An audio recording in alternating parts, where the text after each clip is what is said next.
Chapter 1223. The tens of thousands of Ji province's old soldiers led by Yang Shenxing were lured into a great trap, setting a bad example for the Liang dynasty that was previously invincible on their way south. Before Cao Zhangqing even made an appearance, they already lost close to 100,000 elites at Guangling Path's borders.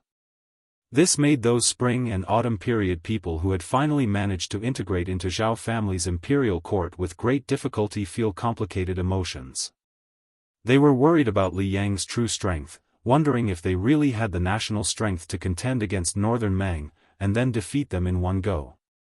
Deep in their hearts, they more or less had an indescribable feeling. Back then, Li Yang had relied on a large group of generals, including Su Shao, to conquer the world. 20 years later, didn't they still have to suffer defeat in West Chu? As the old saying goes, the river flows east for 30 years and west for 30 years. The Central Plains had been stable for 20 years. It was about time. Could it be that the sky was really going to change? After Yan Zhenchuan's army was completely wiped out, the nominal commander-in-chief of the southern expedition, Lu Xingxiang, was still suffering. Although he had not been reprimanded by the emperor, he still had very little military power. It was difficult for him to leave his tent. He was not even as good as another veteran general who had meritorious service in the spring and autumn period. Among them, the dragon general Su Gong, who had been the pillar of the Gumu Su family, was regrettably defeated and continued to be frozen by the court and the Ministry of War. Probably to compensate this valiant general, there was a rumor in Tai'an city that Su Gong was expected to be appointed as assistant minister of the Ministry of War to patrol the two Liao provinces. Following the second large mobilization of troops from Liang's capital, West Chu was not willing to fall behind. Riding on the east wind of two consecutive great victories, a young man named Ko Jianghu, who had risen to fame in the western frontier, followed closely behind, and fought a series of dazzling and beautiful battles.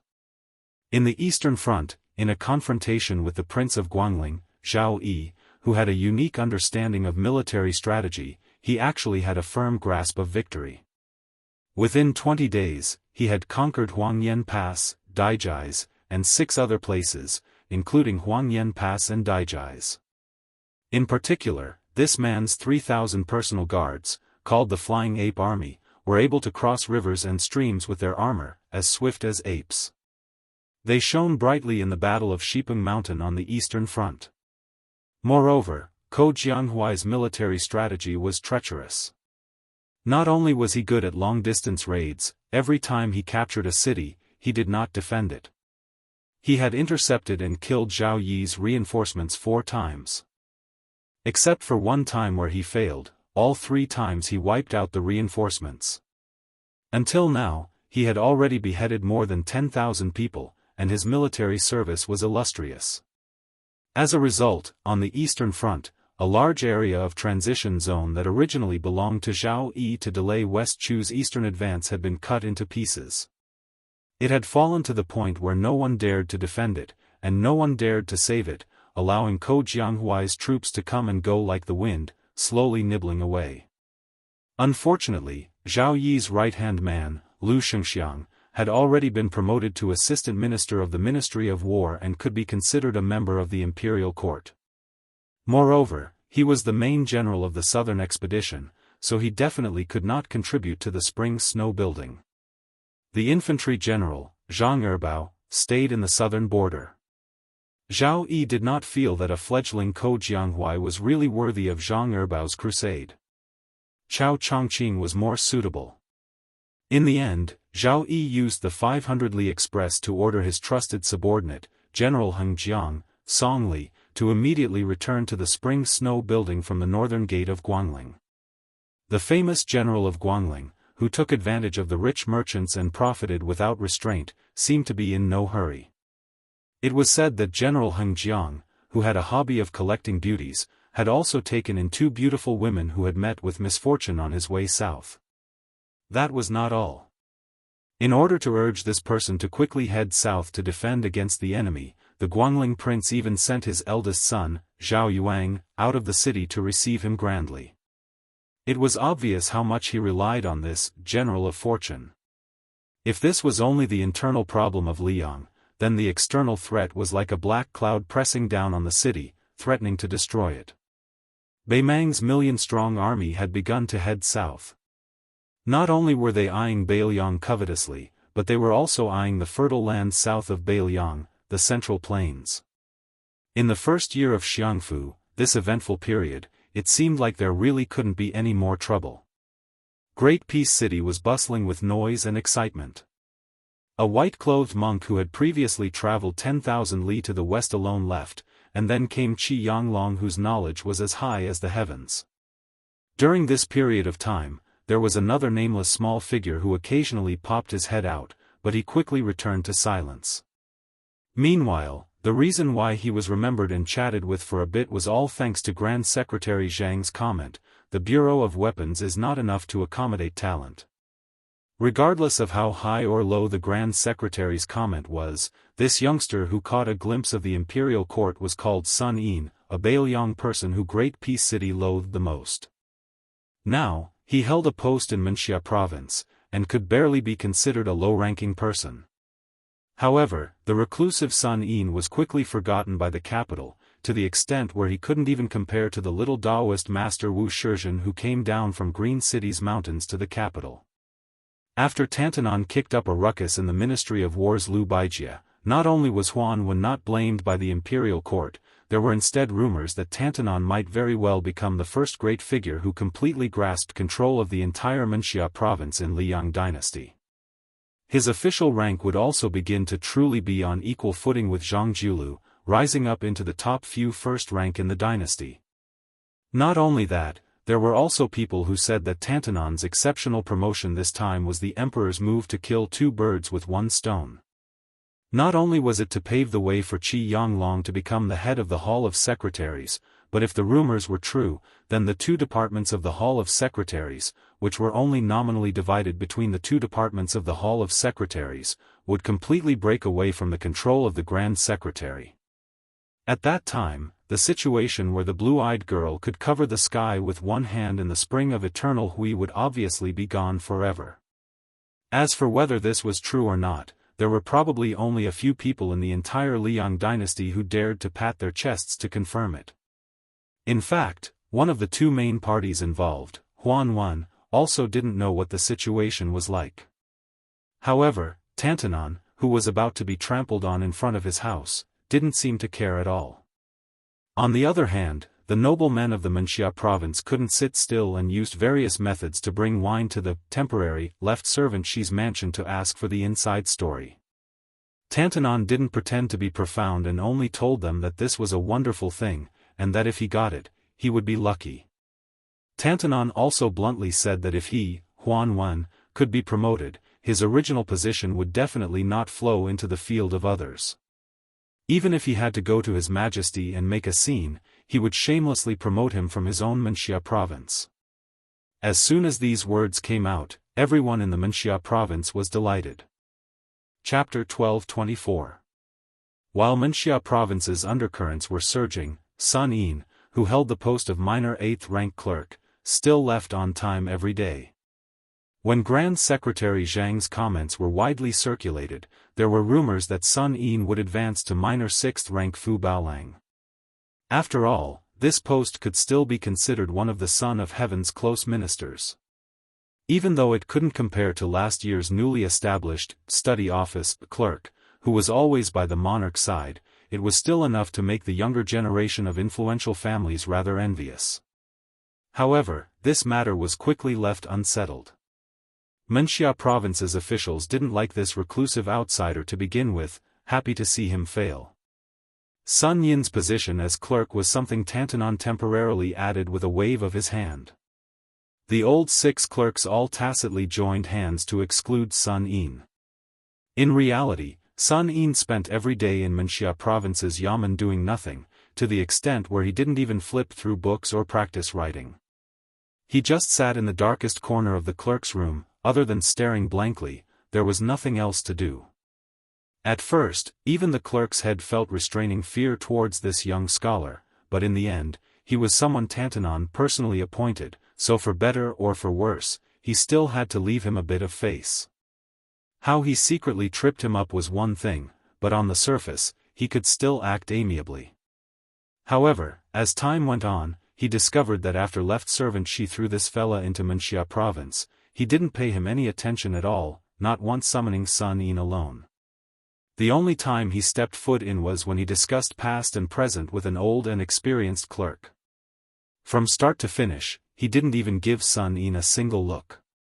As a result, even the last bit of good expression in this yamen was gone. Sun Yin imperceptibly became Wuxia province's most leisurely mediocre person, nothing to do, nothing to say, to the extent where he was pitiful to the point where he couldn't make a mistake. Under the autumn rain's dusk, Sun Yin silently walked out of the room, raising his head towards the overcast sky. During this period of time, colleagues occasionally entered and left at his side, but they all turned a blind eye to each other. Then, Sun Yin saw a familiar figure wave towards him. After following, the two walked side by side. When the figures in the distance saw this scene, they were all stupefied. Under the curtain of rain, Tantanon was actually holding an umbrella for a youngster. Yet, that young student who didn't know the immensity of heaven and earth could actually be so calm? Sun Yin opened his mouth and said, "I heard that the Grand Secretary is holding a family banquet today. Is left servant she going to freeload? Aren't you afraid of being rejected?" Huanwen said calmly, "It's Green Eye's business whether or not to see him. It's my business whether or not to go." Sun Yin's brows furrowed tightly. He hesitated for a moment and then said, "Back then, the study in the palace was set up to deal with the Zhang and Gu huts. If there is another head of the secretariat, we will have a falling out." Huanwen smiled and said, "You actually want to say, when the map is unrolled, the dagger will be revealed, right?" Sun Yin nodded. Huanwen didn't continue on this topic. Instead, he asked, "What have you been thinking about recently?" Sun Yin was truly a newborn calf that didn't fear the tiger. He straightforwardly replied, "I want to be Sun Ping first, and then Zhang Jiulu. Xiangfan City has Lu Su as the king of Jing and Zhao Sun rode on behalf of Zhao Sun, and his name shook the capital. In my opinion, it's still a prescription for treating headaches and foot pains."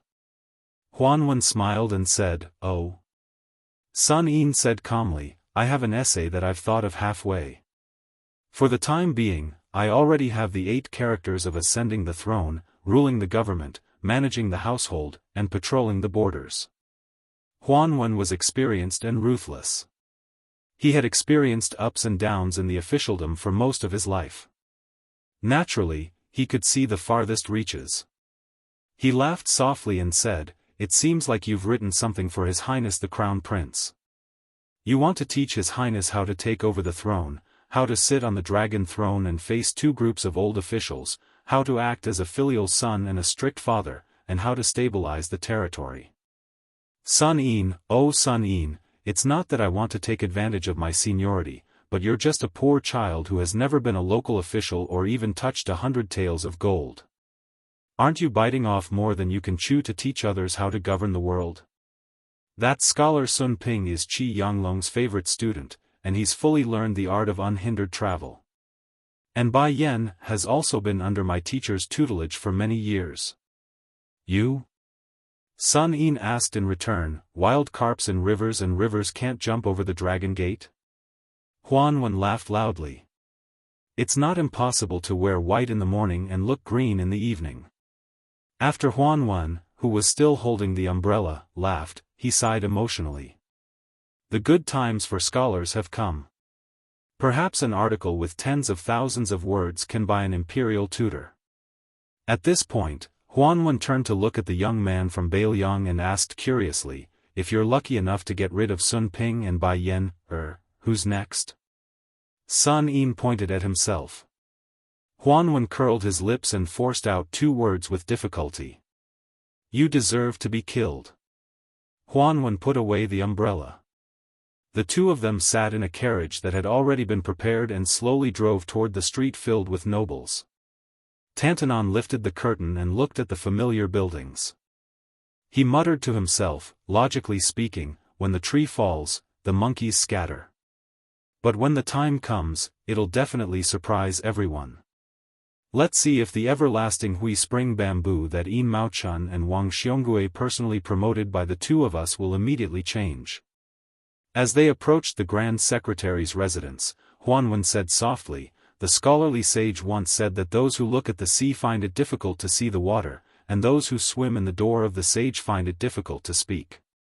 But in the future, there will be more and more people like you outside the door of the sage in the imperial court. I'm afraid that once you have the power of the imperial court in your hands, you'll be responsible for all the people of the world." Sun Yin was silent. When they arrived outside Zhang Julu's residence, Tantanon opened the umbrella and got off the carriage. As Sun Yin expected, the embarrassed Zhang clan gatekeeper told Tantanon that today was the Zhang clan's private banquet and that outsiders were not allowed to enter. It was clear that Tantanon had now become an outsider. Huanwen didn't make things difficult for the gatekeeper, who couldn't be more familiar with him. He nodded lightly and turned to walk down the steps. Sun Yin didn't immediately follow. He looked at the old man's back and then at the dark sky. For some reason, there was no setting sun or afterglow above his head, but Sun Yin still felt that a certain someone had single-handedly propped up an empire and walked into the twilight. With Zhang Julu's death, the empire's last ray of afterglow would also dissipate. Huanwen had probably finally realized that the young man wasn't keeping up with his footsteps. He stopped 100 steps away from the carriage and turned his head to look. He saw that young man with steady steps. He could see from his body a kind of vitality that he himself had once possessed in the past. Turning the tide, who else could it be but me? He still remembered that a long time ago, within his benefactor's sect, from top to bottom, it was publicly acknowledged that only two blue-eyed people could be one Huanwen. But Huanwen had never thought this way. Even though his benefactor and Emperor Xian had decided that he, Huanwen, would be the head of the Minister of Affairs. He had also been willing to serve as a foil for his best friend, Zhang Julu, for several decades. Huanwen suddenly laughed and handed the umbrella in his hand to Sun Yin. "In the future, it's up to you to hold it up." Chapter 12:25. There were many barbarian creek between Shuzhou. The late emperor of Liyang had once patrolled this area. There was actually someone who dared to assassinate him. What was even more inconceivable was that no matter how hard the spy agency, Zhao Go, searched, they still could not find the assassin.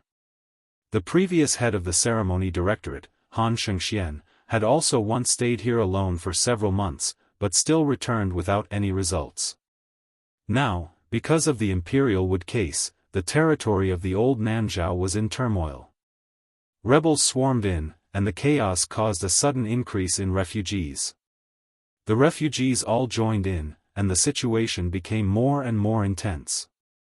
What was worse was that the barbarians, who had been peaceful for many years, were also ready to make trouble. Even the brother of the late emperor, Prince Rui Zhaozi, who had been in charge of Nanzhao for many years, was implicated. The prince's mansion was burned beyond recognition by the volunteer army.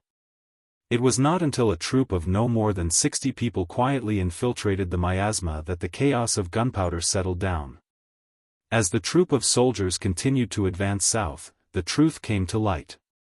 This was another troop of soldiers with a different surname after Su Shao, under the command of Chen Jibao. The Nanzhao government did not dare to give orders to this troop. They could only secretly report to their superiors. The post was sent to the capital, and after the report reached Great Peace City, it was completely lost. The Southwest Army, who had waited bitterly to no avail, simply turned a blind eye. Fortunately, the 60 or so people did not disturb the people, nor did they have any dealings with the government. Along the way south, with less than 100 people, they exterminated 16 barbarian Creek tribes of various sizes that took advantage of the chaos. Their power was not to be underestimated. In the end, only the Xiaxi remained, and the Zhou family of Longxi met a tragic end. More than 600 people, including the old, the young, the women, and the children, were all killed. Everyone's corpses were hung on stilts. Especially when it was said that the troops under the jurisdiction of Nanzhao were the direct subordinates of the king of Shu, Chen Jibao, had come to quell the rebellion. Very soon, no one dared to provoke the bad luck. The people of Shu and Zhao hated the poison warrior Li Yishan and the fat pig Lu Qiu'er to the bone. Although at that time, the villain Chen Jibao was only watching coldly from the sidelines, but in the eyes of the people of Shu Zhao who were afraid of being killed, let alone Chen Jibao, who was once the minister of war, as long as they came from the old 3 provinces of Beiliang, they would not dare to provoke them. In these 10 years, even those barbarians of Shu Zhao who did not accept persuasion, even if they caught Beiliang merchants who came to the south to do business, as long as they had an identity card, left their belongings, and did not harm their lives, they were all respectfully sent out of the country. From this, it could be seen how deep the wound that the Su family had cut in the land of Shu Zhao with a cold knife was. In the hundreds of thousands of barren mountains, there were countless Miao villages scattered like stars in the sky. Those Miao people who were involved with the outside world were called mature Miao by the officials, and those who had never appeared in the world were called raw Miao. Both names were full of a condescending derogatory meaning. In the hinterland of the old Nanzhao, a group of people were resting midway. Under their feet was a dirt path that was not commonly seen in the rolling mountains.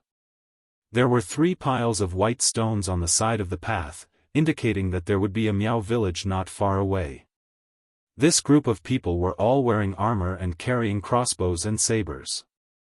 The clothes under the armor were tattered, and they all wore sturdy straw sandals woven by themselves. They were all strong. Although they had traveled a long distance, they did not look dispirited at all.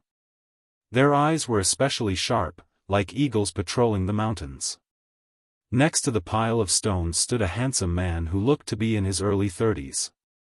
His aura was calm, and the armor he wore was no different from the soldiers nearby. His saber was the same, and it was impossible to tell his specific identity. However, there was a tall and sturdy man standing next to him.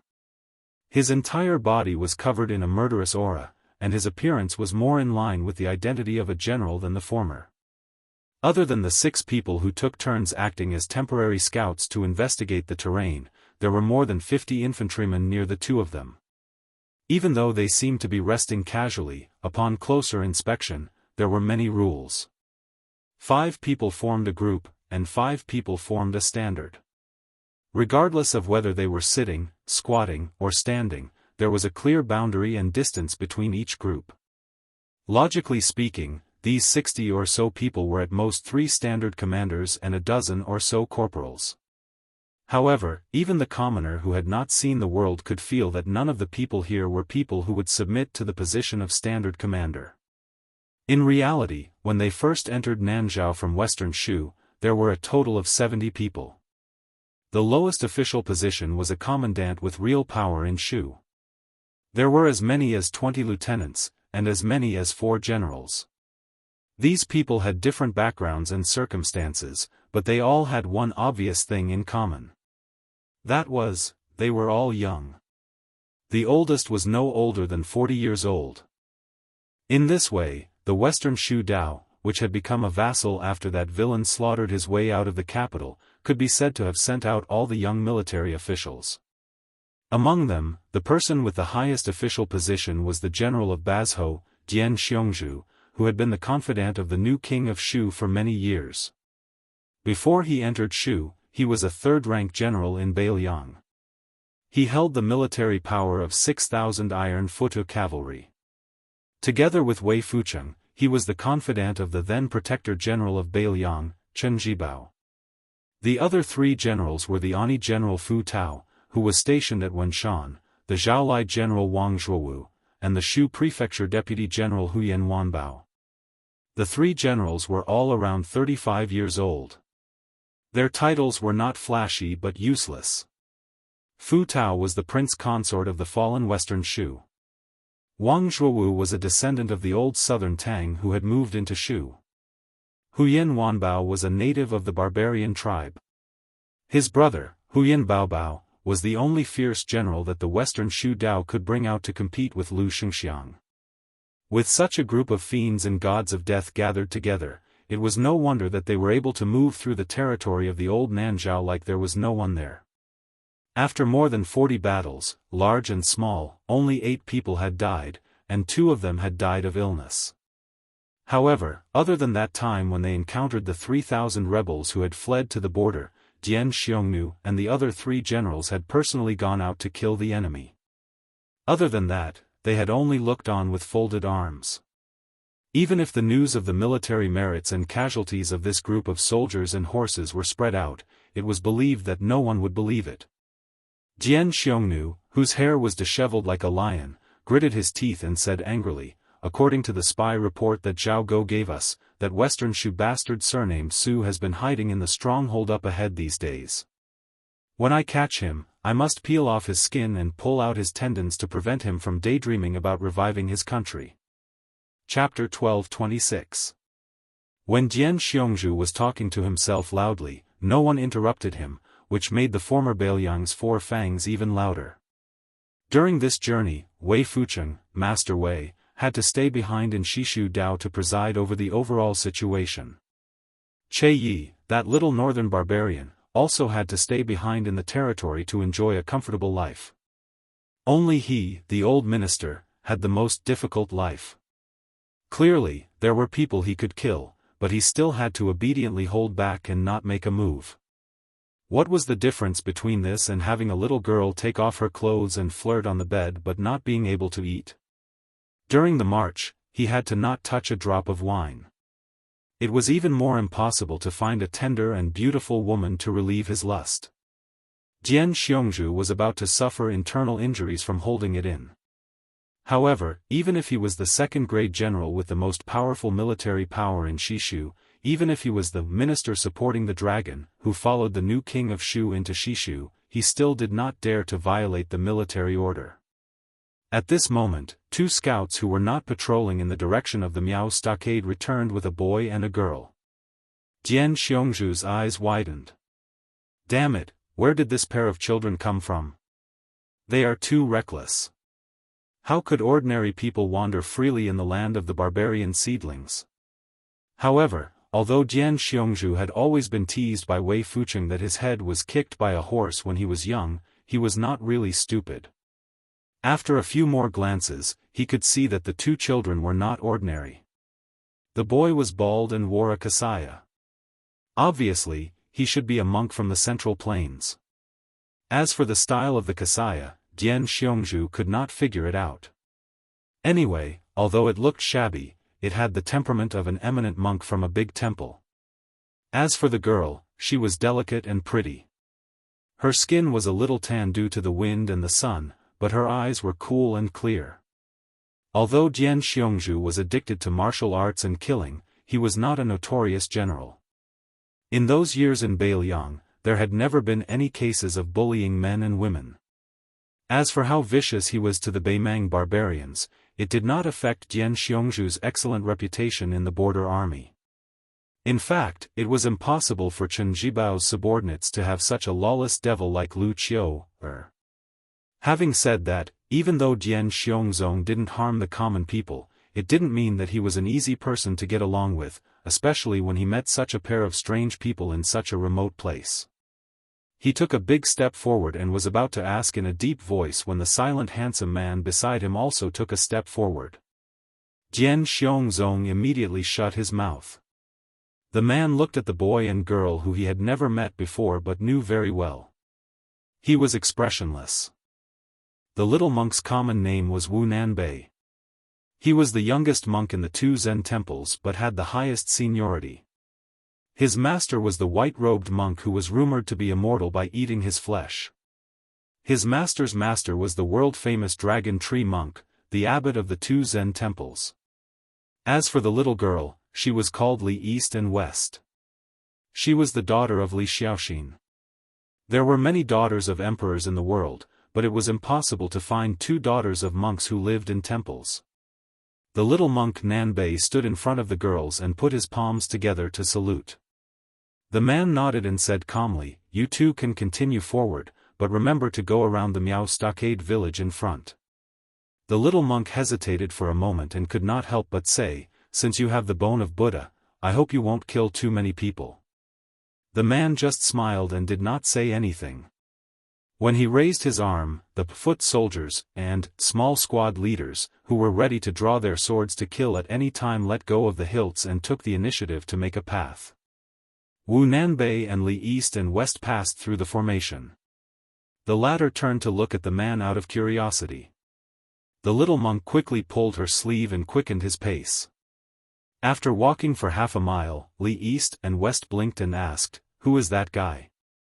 Is he the leader of the Nanzhao army? Although his armor is ordinary, he looks quite formidable. His subordinates are much stronger than the previous batches of Nanzhao Dao soldiers we encountered before." The little monk shook his head and said, "I don't know, but that man is really powerful." She suddenly smiled brightly and her eyes narrowed into crescents. "How powerful? Is he more powerful than my father? Is he more powerful than Su Fengnian?" The little monk thought for a moment and still shook his head. "I don't know." The little girl rolled her eyes and said, "Stupid Nanbei, if you were in Jianghu, you would definitely be laughed at and called, ignorant monk." The little monk laughed mischievously. "Stupid Nanbei, we have an agreement. I will only accompany you to Bailiang to see Su Fengnian. We will leave after seeing him." "Yes.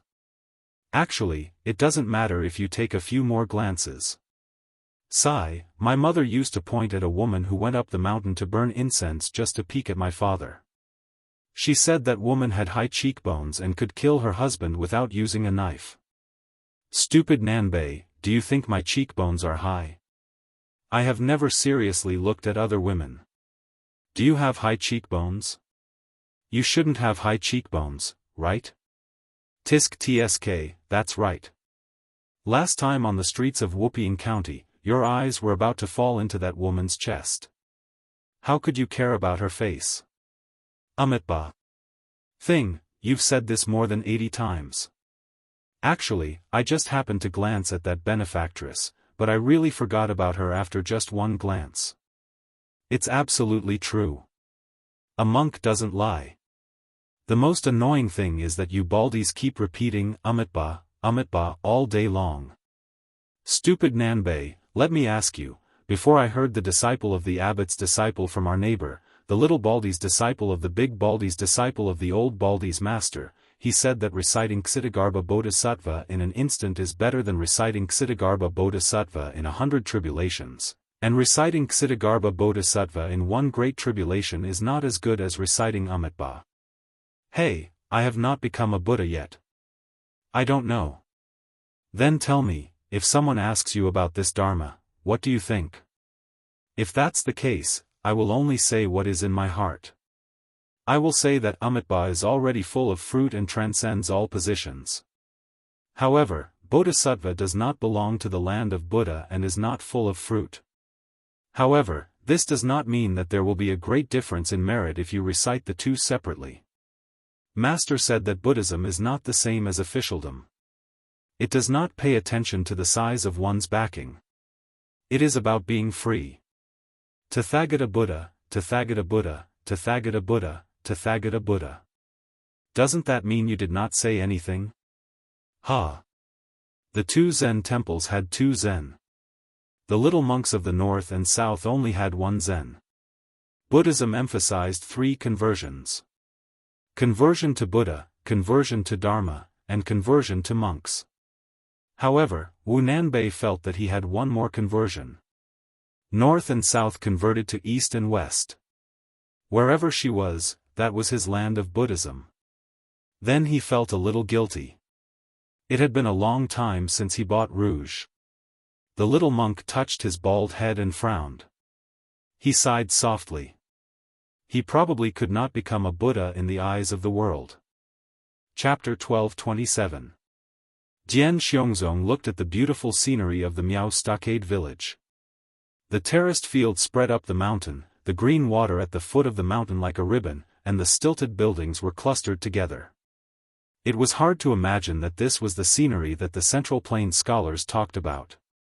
However, Jian Xiongzong was a rough man. Moreover, he did not come all the way south to enjoy the scenery. He had seen dozens of such isolated stockades, and many of them had been turned into ruins by the knives of his subordinates. Jian Xiongzong looked back at the silent army behind him and grinned, revealing his yellow teeth that spoiled the scenery. He withdrew his gaze and carefully looked at the general standing beside him.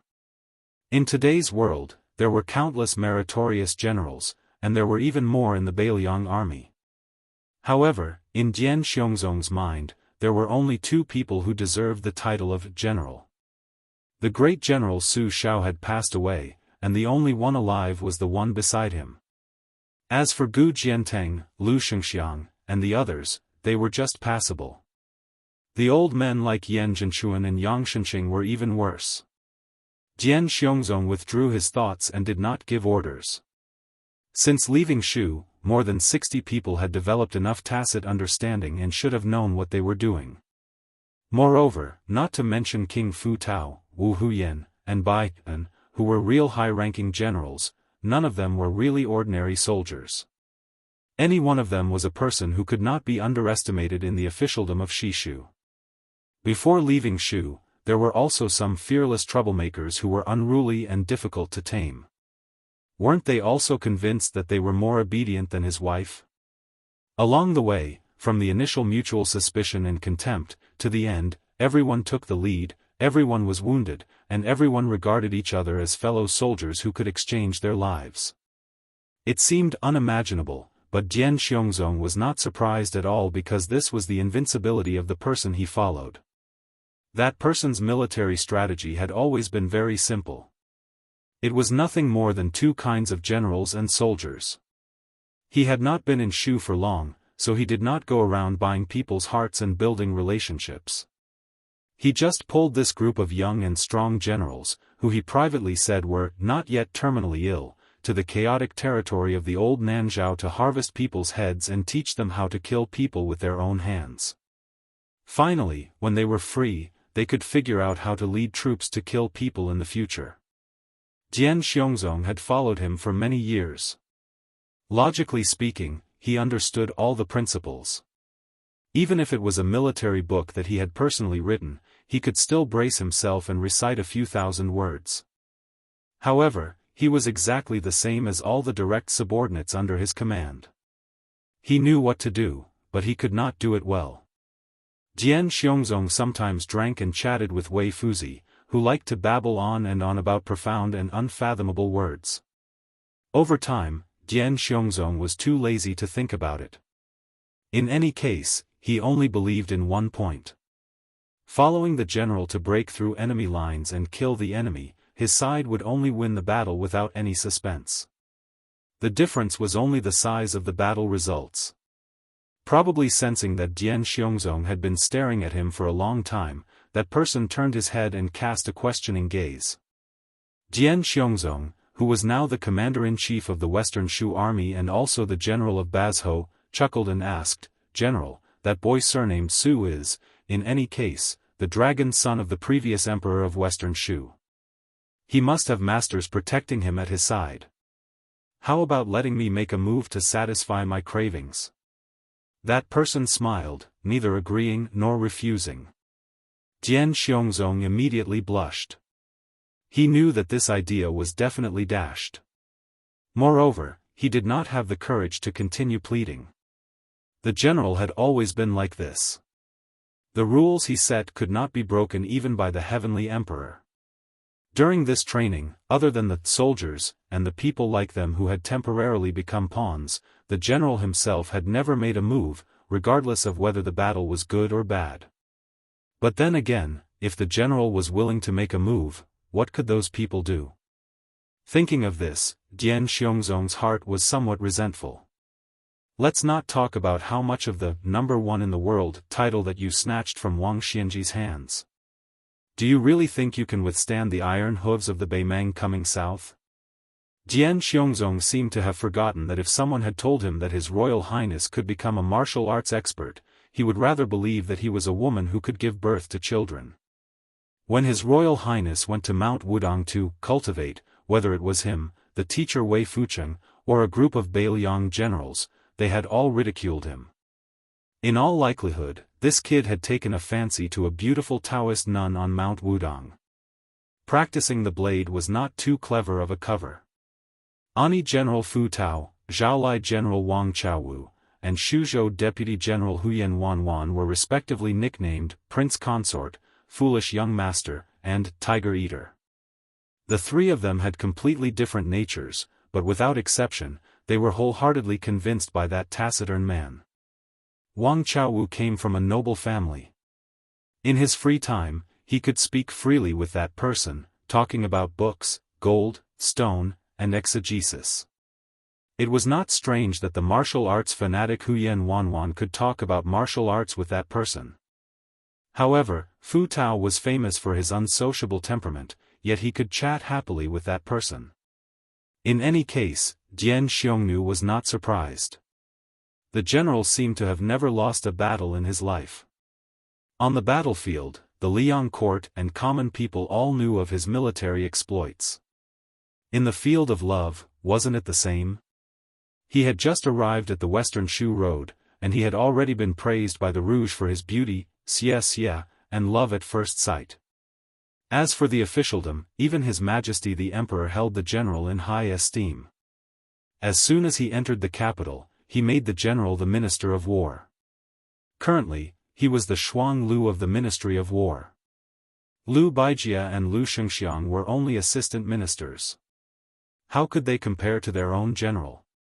In the Miao stockade village near the mountains and rivers, when they saw the brazen intrusion of this army, almost all of the Miao people knew that they were in a dead end. These Miao people, who were supposed to be isolated from the world, had unexpectedly taken out swords and armors from nowhere. Most of these armed people were old. When they were young, it happened that the spring and autumn war happened to put the people of the Central Plains into a terrible situation. Many young children and young women were confused. They did not know why their fathers and husbands suddenly had those shiny weapons. Some white-haired old Miao people even put on rusty armors. If it was not for this unforeseen event, the former would probably never know that this secret was hidden in the stockade. After all, the stockade village was not the kind of military town that was used to seeing the smoke of war and hearing the sound of horse hooves. When faced with the emergence of this group of Western Shu elites, they were completely defenseless.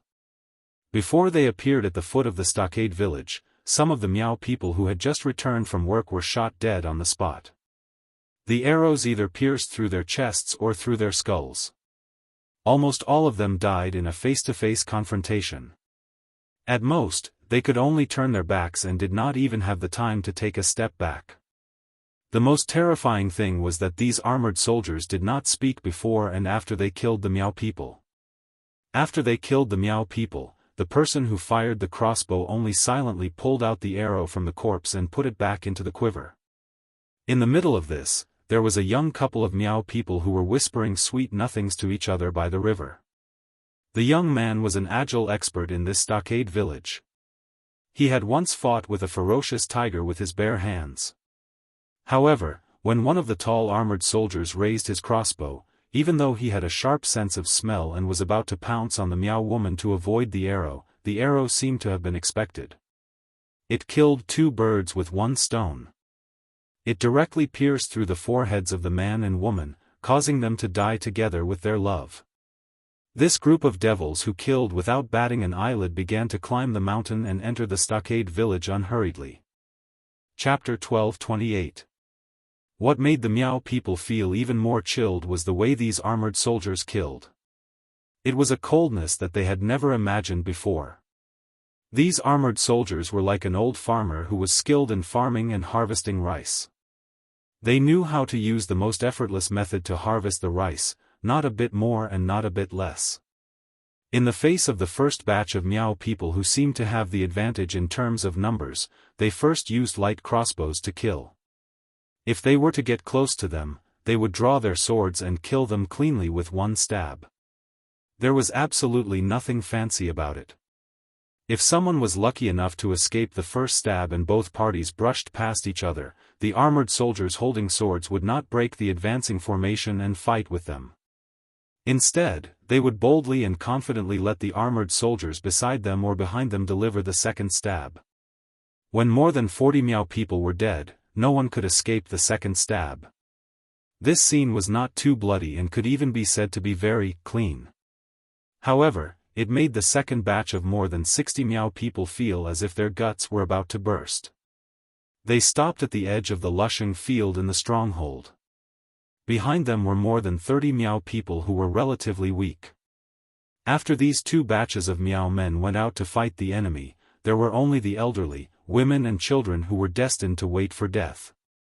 The armored soldiers holding crossbows and swords slowly entered the Lusheng field that was paved with cobblestones. The two batches of Miao people were already crowded together. One of them was a white-haired old Miao man who was holding an iron spear. He took a few steps forward. The old man might have traveled the Central Plains when he was young and knew a little of the official language. However, when the old man opened his mouth to speak, a crossbow arrow was directly nailed into his mouth. His entire body was hit by the huge penetrating force and fell backward. After the old man with the crossbow arrow in his mouth fell to the ground, the tip of the well-made crossbow hit the ground. It was like a rice seedling in a paddy field being pulled up by someone. The Miao people were pale. It was not only Jian Xiongzong and the three generals who were indifferent to this. In fact, all of the Shishu military officers, including the armored soldier who shot the crossbow, felt that this kind of killing without hesitation was right and proper. If it was said that each of them had their own conceited arrogance and leadership style before that person was conferred the title of king, but under that person's tepid training, they all understood one thing. Following him in battle, whether it was a battle with a high chance of winning or a low chance of winning, in the end, it was all about killing people. Killing people was not written by literati. There was no need to talk about beautiful words or colorful brocade. It had to be concise and practical. Conciseness was under the premise of ensuring practicality and effectiveness. In order to save the physical strength of each soldier, the entire military force would be raised to the extreme bit by bit. In this way, the situation would be as stable as a rock. In a battle where they might lose, they could slowly recover from the disadvantage. In a battle where they were sure to win, they would be in an invincible position from the beginning. In this trip to the south, that person could not be said to have spoken, let alone have any actions of teaching. There were only a few words at the beginning of the Shu War, but it was more and more memorable. I will let you all understand what a general and a military officer should do and should not do. In the future, you all will let your subordinates know what to do and what not to do in a battle. In less than 5 years, give me 200,000 soldiers in Shishu, and I will give all of you a name that will go down in history. Now, the proud and arrogant prince consort Fu Tao believed, the scholarly general Wang Chaowu believed, the valiant general Huyan Shui believed, and all of the military officers who accompanied him believed. Because at this time, the person who was looking up at a stilted building high up in the sky was that person. In the place where he was looking, behind the railing of the stilted building in the Miao village, which was nicknamed Beauty's Leaning, there was clearly no one there. But behind the door and window, there was a young man wearing clothes different from the Miao people's through a gap in the window, staring at the man who, coincidentally, looked up. The young man was not that old. Sweat seeped out of his forehead, his lips trembled, and he muttered to himself, "Even if Mount Tai collapses in front of me, my expression will not change." For him, it was too much to hope for. After he passed through Beimang and Shishu all the way from Beiliang and Shishu to Nanzhao, he often had the feeling that it was a lifetime ago. Occasionally, when he opened his eyes in the morning and was half awake, he would still feel that he was lying on the hard little bed in his home in Beimang. Even though he had confirmed that he was the crown prince of Shishu who was in a foreign land, the son of the emperor who was shakily kneeled and choked with sobs when they met, it was difficult for him to treat the so-called Shu kingdom as his own country and as his home. This unremarkable young man's real name was Su Ying. His father was the emperor of Shu. His uncle was the famous Shishu sword emperor who guarded the gates of the country to his death. However, in the end, he only felt that calling himself Su Su was a bit easier to say, and also a bit more relaxed and comfortable. He was just a small figure who spent his days wandering around that small city in northern Mang, daydreaming that even he himself felt was comical. So after he came to Nanzhao with her, other than reluctantly socializing with those old nobles who were unreachable a decade ago, he liked to take her outside to relax and breathe. She, who was blind, never refused. She carried the Guqin and walked the Jianghu with him, the Jianghu in his heart. He said that he wanted to be a hero the most in his life. She said yes. Then she personally helped him buy a peerless sword that a hero should have. She helped him dress up like a son of an aristocratic family. She taught him how to speak when he was doing justice and how to pretend to be an expert. She would be the demoness who killed people like scything flax, and he would be the hero who defeated the demon. The two of them carefully acted out 4 or 5 plays in Nanzhao. She killed a total of more than 200 people who should have died, and he made a grand appearance under the gazes of many. He either appeared floating on stage while reciting an ancient poem or stood under a tall building and under the moon. The final result, without exception, was the blind demoness who carried the Guqin and made the Yamen and the legendary demons of Jianghu feel their scalps tingle. Under the fierce attacks of the hero that made bystanders feel all kinds of indescribable mysteries, she fled pathetically and lingered at death's door. Afterwards, he would always meet her secretly and hide with her. He would tell her, who could not see anything in the world, which famous Jianghu master among the bystanders had been struck dumb, and which young heroines had been struck dumb by the sight of it. She always had a tranquil smile and did not speak. Su Su looked at the man who seemed to have sensed where she was standing and said in a trembling voice, "I know, even if you are about to enter the realm of celestial phenomenon, you can't beat him." The blind Guqin player who had almost taken Su Fengnian's life in the rainy alley grunted, his expression calm. Su Su turned her head and looked at him. She smiled bitterly and said, "They are definitely coming for me. My life is worth it anyway, it's not a loss. No matter how they find me, there is no meaning in talking about this. You can go." Xue Songguan still grunted. Then she moved away, pushed open the door and walked out. At this moment, Su Su felt a little sad.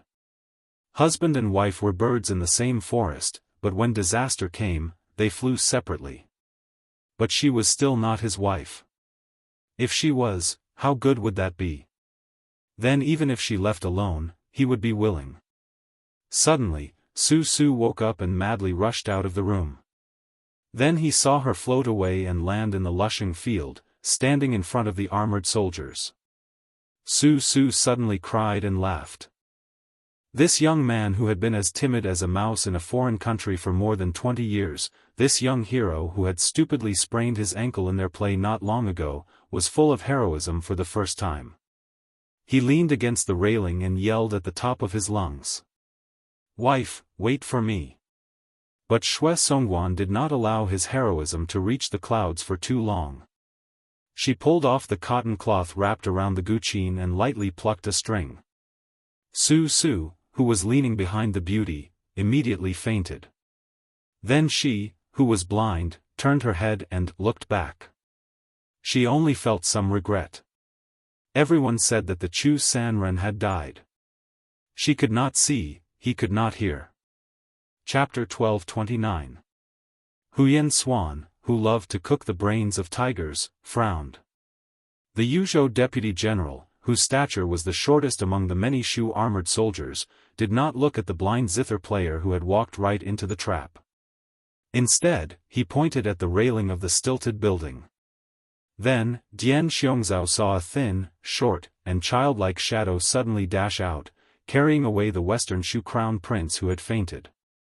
It ran along the railing of the railing, and just as it was about to leap out of the stilted building, Huyen Xuan's Shu knife nailed into a pillar. The handle of the knife instantly sank into the pillar. The black shadow carrying Su Su twisted its body into a deformed position as it charged forward, barely dodging Huyen Xuan's throwing knife.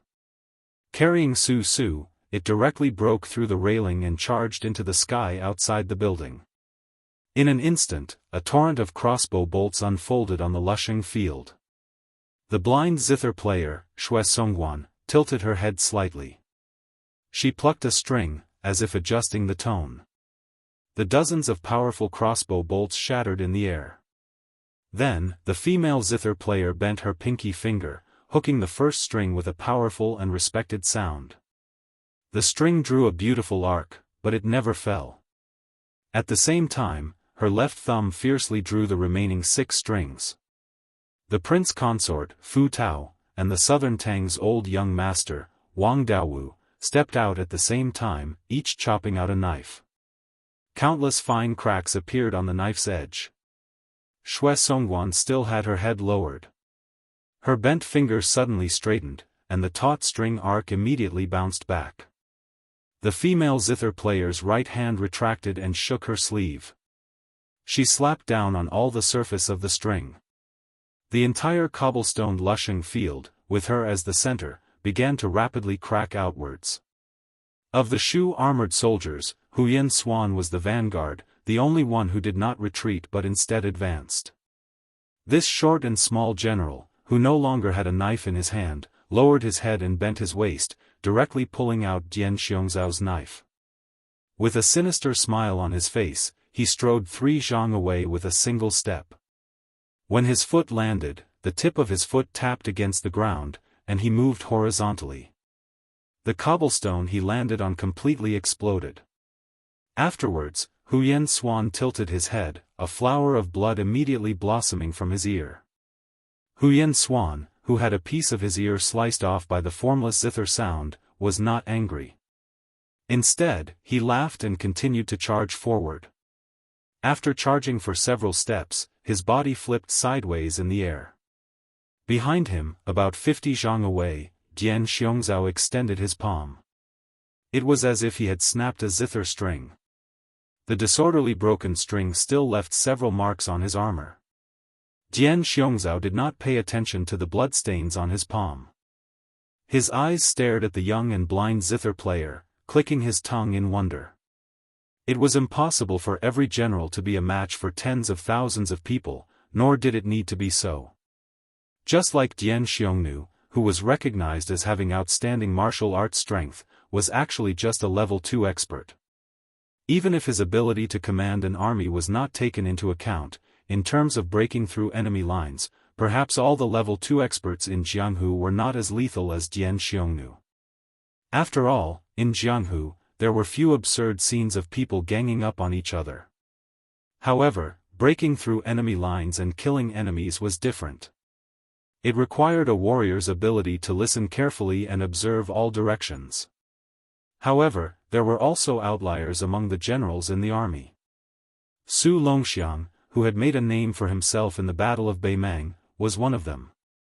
Chen Jibao, Yuan Zuozong, and other famous generals from the spring and autumn period were one of them.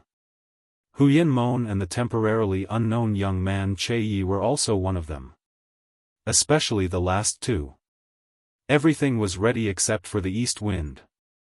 What they lacked was a huge battlefield enough for them to perform on the stage.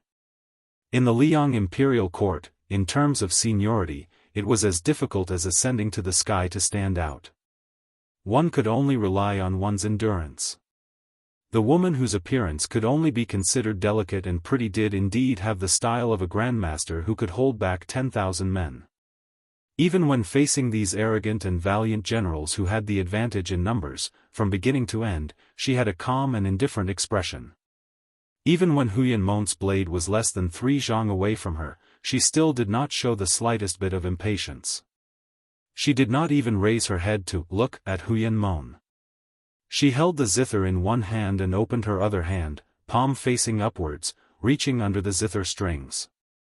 Her thumb and middle finger clasped the inner and outer strings, as if she was holding water with one hand.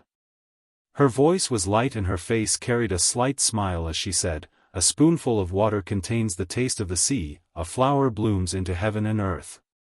The tip of Huyan Mon's blade was only 3 inches away from the zither. When the blind zither player gently released 2 fingers, as if he did not dare to be greedy and continue fighting, his body suddenly stopped. However, it was still too late. Huyan Mon's refined armor instantly turned into fine powder. This valiant general was bathed in blood. At this moment, from the corner of his eye, he glimpsed the scene of the stilted building in the distance. Gritting his teeth, he gripped his blade with both hands. With an angry shout, he rushed towards the blind woman. Xue Songguan turned around. For the first time, her entire person radiated with the decisive demeanor of someone who was willing to risk their life for another. However, her target was not Huyan Mon, who was similarly staking everything on a single throw, but the man who was floating and blocking Su Su's path. From the beginning to the end, this man did not pay any attention to her. In a flash, he stood on the roof of a slightly lower stilted building, coincidentally blocking the black shadow and Su Su's path of retreat. Xue Songguan allowed Huyan Mon's blade to strike her shoulder. Her 10 fingers pressed down on the zither strings, and the roof beneath the man's feet collapsed with a loud bang. The sound of the zither was silent, but the man did not move at all. Xue Songguan quietly sighed. She extended a finger and broke a zither string. She gently flicked it towards the man. Huyan Mon, who had been ignored to the side, angrily drew his blade and scolded, "Bitch, you dare to look down on your master Huyan." Xue Songguan, who had broken a zither string with her own hands, broke the remaining 5 strings in succession. She used the power of each string to block the 5 sharp blades that Huyan Mon sent out from behind her. However, no matter how confident Xue Songguan was in front of Shu generals like Huyan and Fushi, the difference between her and that man's realm was like the difference between her and Dian Xiong, Fu Tao, and the other generals. There was an insurmountable gap between them. Her fingers pressed on the last string of the zither, wanting to break it. The man stood in the air. He grabbed Su Su's shoulder with one hand and strangled the black shadow's neck with the other. This was the first time the latter had appeared in the world. He was an old dwarf who weighed no more than 60 jin. Xue Songguan did not dare to break the strings anymore. The moment she broke the strings, Su Su and the old senior man she would die. Chapter 1230. The next moment, the man returned to the corridor and gently put down Su Su and the old man. He did not seem to want to kill them. Xue Songguan was puzzled. She leaped up and stepped on the roofs of the bamboo buildings with her zither in hand. She stood on the other side of the fence and faced the man. However, Xue Songguan knew very well that this was a futile effort. Even if there were 3 of her, she would not be a match for this man. Even if the blacksmith who had once forged a sword for the Sword Emperor of West Shu was here, it would be meaningless to join forces with the dwarf senior who was pretending to be dead and was known as the Master of the 36 Barbarian Streams. The majestic man glanced at the old man who was curled up on the ground. He smiled and said, "Senior Menggu, don't you think it's a bit outrageous to pretend to be a grandson in front of a junior like me?" The dwarf old man closed his eyes and muttered, "Whoever is better at martial arts is the grandpa. Just treat me as a grandson who is already dead. Don't bother about me." Huyan Swan, who had been infuriated by the blind zither player, stepped on the roof and rushed over. He jumped up high and was about to attack when the man calmly said, "Shu Hu, stop." Huyan Swan stretched out his hand and grabbed the eaves, hanging in the air. His entire body was covered in a thick stench of blood and hostility. However, after the man spoke, he obediently retracted his saber and gently landed on the beauty's back. He squatted down and sulked. The man looked at the female zither player and spread his hands.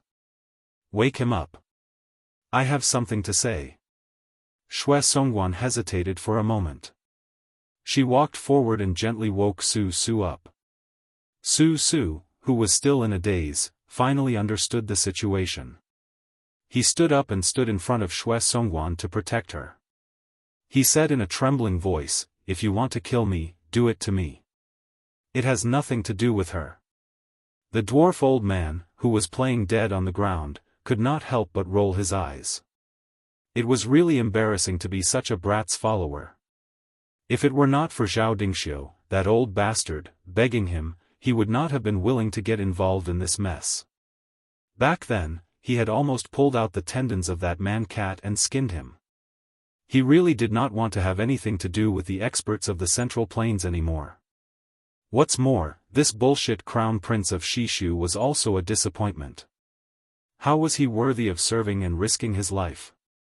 He was timid and short-sighted. All he knew was to wander around and pretend to be a hero. He didn't do any proper work and just muddled along. Shishu might as well not have such a crown prince who returned to his hometown in glory from Beimang. Then, Su Su asked a question that made Huyan's face twitch. "Who are you?" The man was stunned for a moment before he chuckled and said, "Chen Jibao." Su Su was so scared that he took a step back. His legs were weak. Fortunately, Xue Songguan supported him, so he did not collapse on the ground. He was the villain too from the Great War of Spring and Autumn. He was the white-clothed soldier Immortal mentioned by the current emperor. He was Gu Jintang's descendant, Liu Baijie's predecessor, the minister of war of the Liang dynasty. He was now the king of Shu. Chen Jibao turned to look at the foot of the mountain and said indifferently, "The reason why I didn't kill you, Su Su, is because I want to do business with Zhao Dingxiu. This business was originally done with you by Bai Liang, but after I was conferred the title of king of Shishu, I cut off the connection between you two. Bai Liang is now at most sending you some money secretly. Don't even think about passing through the Shu border. Since Bai Liang broke the promise first, you can't be blamed for breaking the promise later. Moreover, your life is in my hands. This old man Zhao would not hesitate to do this business if he was here." Su Su gathered his courage and asked, "You mean to say that you want us to abandon Su Fengnian and start a rebellion in Nanzhao according to your wishes?" Speaking until here, Su Su sneered and said, "Bah, it's true that my martial arts are not good, but I'm not an ungrateful person." The dwarf old man whose life was hanging by a thread was so angry that he jumped up and gave this idiot a slap. Then, he continued to lie on the ground with his limbs in the air. He did not forget to say angrily, "If you want to die, then die. Don't implicate your grandpa Meng Gu." Chen Jibao chuckled and said, "Ungrateful?" Su Su did not know where his courage came from. He straightened his neck and said with a red face, "I don't like Su Fengnian, and I don't like people like you even more." Chen Jibao did not argue with him. He said to himself, "In this world, there are differences between public and private affairs. Just like these Miao people sheltering you, the crown prince of a fallen country, because they were indebted to this old man Zhao for not killing them. This is an eye for an eye. Thinking about it, before they die, they still owe you, Su Su." Chen Jibao ordered, "Chu Hu, go and kill them. Kill them all." Huyan Swan carried his knife and left. Soon, the Miao stockade village was filled with cries and blood splattered everywhere. Chen Jibao did not look at Su Su who was gritting his teeth. He asked, "As long as you say to stop, I can make them stop." Su Su was in a dilemma. He closed his eyes and did not dare to look at the Miao people who were drinking with him yesterday. Now, they were lying in a pool of blood. The young and strong Miao people in the stockade were almost all dead. Next would be the defenseless women and the elderly. Su Su turned his head and looked at Xue Songguan in a daze. He asked helplessly, "Will the headmaster agree?" The blind female zither player wanted to say something but stopped. Su Su lowered his head and said sadly, "Yes, as long as we can restore the country, the headmaster will definitely agree." Chen Jibao said calmly, "I promise you, in the future, you can call yourself a king in other places except for Shishu." Su Su sobbed, "What does this have to do with me? I have never thought about restoring the country. I have never thought about those unreachable dynasties." Chen Jibao laughed, "Unreachable? Because of your mistake, another 37 Miao people have died, and the number of deaths will continue to increase. If you, Su Su, are a useless person who does not care about great kindness and righteousness, then you don't even care about small kindness and righteousness. Su Su raised his head and roared, "Stop!" Chen Jibao smiled and was indifferent. Su Su rushed to Chen Jibao with red eyes. He raised his fist and punched. "I asked you to stop, did you hear me?" Without Chen Jibao making a move, Su Su flew out and was caught in Xue Songguan's arms. Chen Jibao raised his arm and the killing in the village stopped. Chen Jibao narrowed his eyes and looked into the distance. He said sarcastically, "If I said that Zhao Dingxiu found me a month ago and wanted to abandon Beiliang and form an alliance with me, would you believe me?" Su Su, with blood seeping out of the corner of his mouth, said in a daze, "Impossible, impossible." Chen Jibao did not look at Su Su. He looked at Xue Songguan. "Go and tell Zhao Dingxiu that I agree. Shi Shu will give you 30,000 soldiers and horses in half a year. Within a year, you can either eat up Nanzhao and then sit down to talk, or be eaten by me." Xue Songguan was expressionless and nodded. She helped Su Su away from the beauty seat. The dwarf old man who had escaped death chuckled and stood up. He patted his butt and was about to leave. But a voice came from behind him, "Menggu, when someone accompanied the late emperor on a tour of Shuzhou, you seem to have called him Lame Su when you tried to assassinate him?" The old man stopped and did not dare to move. He laughed dryly, "I've long forgotten about the past. King of Shu, you are a magnanimous person. Just let me go like a fart, okay?" The next moment, Chen Jibao held Meng Gu's head in one hand. The old man's headless body collapsed in the corridor. Chen Jibao threw the head in his hand into the distance and laughed. "Chen Jibao, real name Chen Jibao. What a good way to repay kindness." Chapter 1231. The northern Liang of the northwest border had always had the world's fastest saber, the strongest crossbow, the best horse, and the strongest wine. Unfortunately, a few years ago, there had never been a top master here. Hong Shixiang of Wudong had only appeared briefly, and Li Chungang, who had made a comeback, was not a native of the northern Liang. At that time, Chen Jibao and Su Yanbing had not even entered the martial arts role. It was not until the new prince of Liang, Su Fengnian, appeared out of nowhere. He first entered the martial arts role, and then killed Wang Xianji in the territory of the northern Liang. That the people of Liang Jianghu believed that the rise of the Fish Dragon Gang was just an impromptu stroke by Su Fengnian.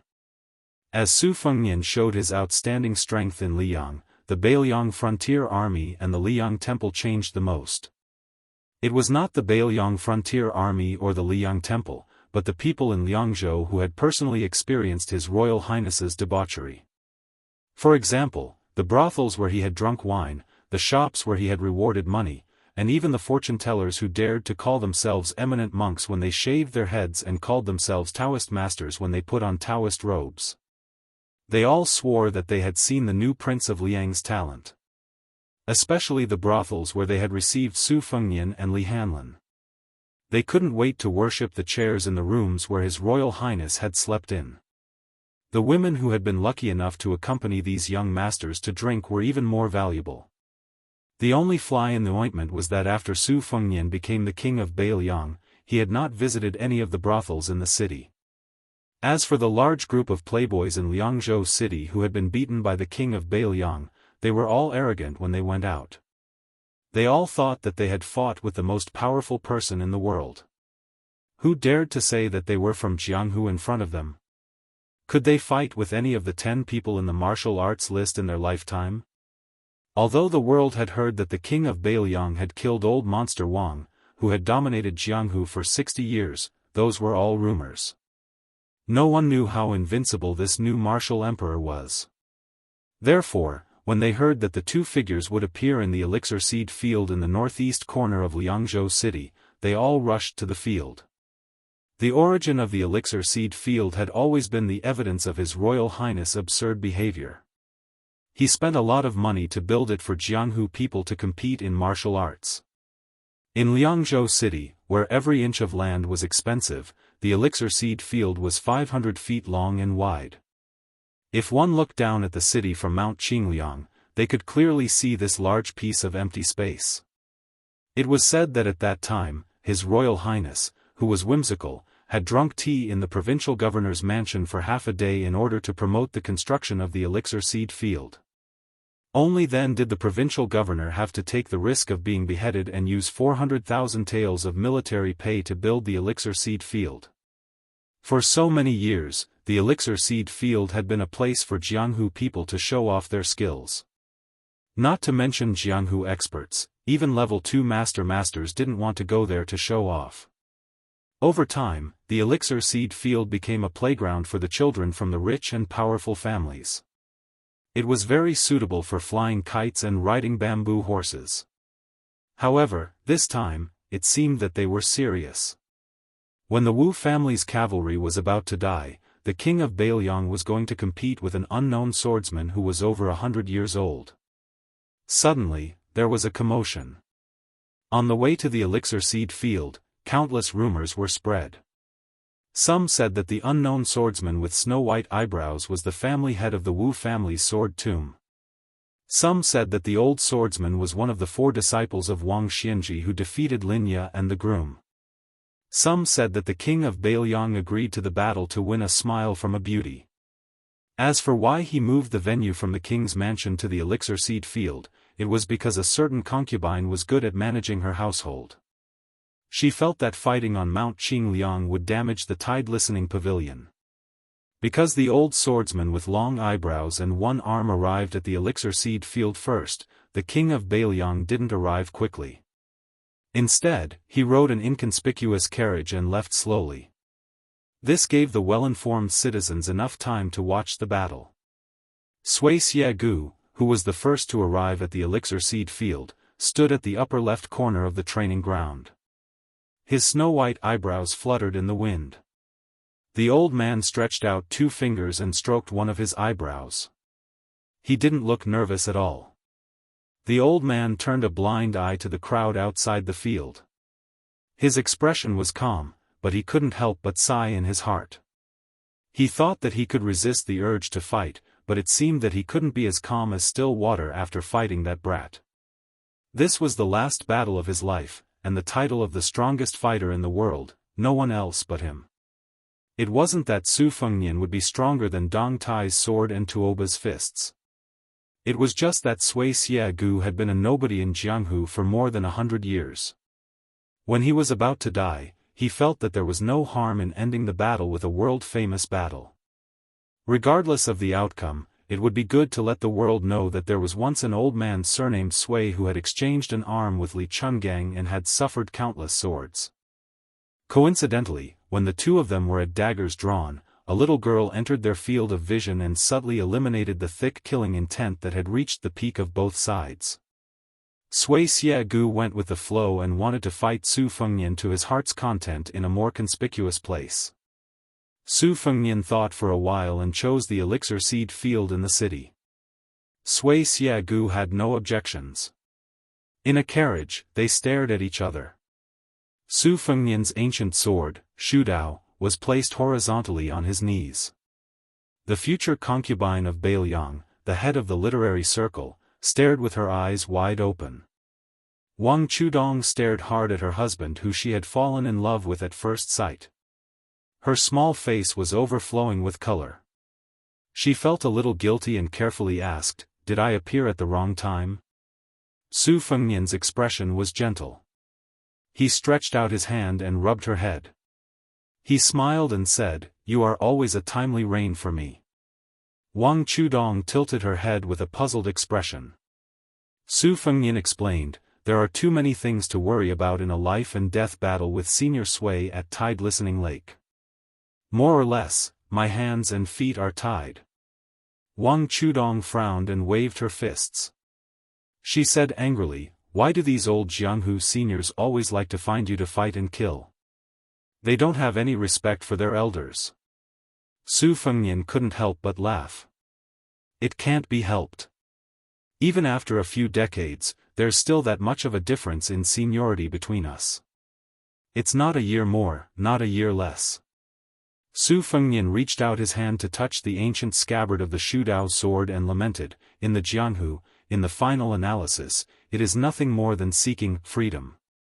In addition to that, there is no second place in martial arts, so it is inevitable that there will be fighting and killing. I am considered to be in a good situation. Wang Xianji was even more helpless in those 60 years. There was a scholar with the surname Xia in the capital city who wanted to trap him in the Eastern Sea Martial Emperor city. Wang Xianji himself did not want to leave and could only wait there to be challenged. In more than 60 years, there were close to 1,400 big and small fights. Wang Chudong hesitated for a moment and finally couldn't help but ask softly, "Why didn't you bring Sister Lu out with you?" Su Fengnian was stunned and speechless. He seemed to have never had this thought.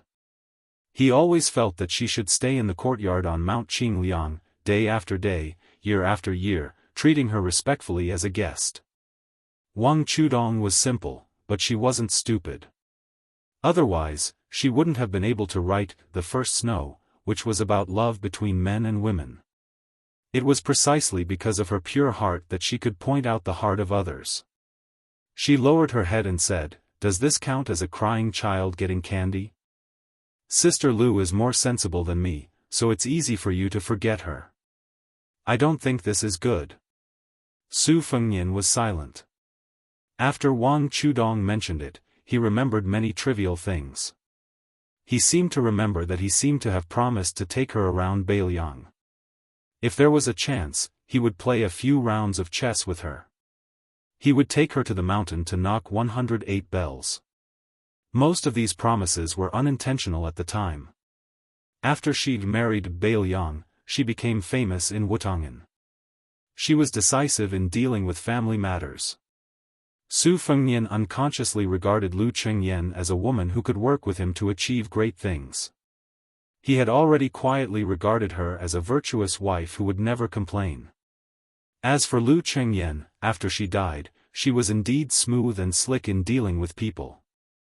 It was probably just as Wang Chudong said, Lu Chengyan was a woman who didn't cry. Su Fengnian was a bit absent-minded. For some reason, he thought of the first time he met Lu Chengyan at the Spring God Lake. She was very warm, slightly utilitarian and worldly. Perhaps because of this, Su Fengnian didn't care much about her. What he cared about was even less than the cat-holding woman who chose to stay in Shangyin Academy.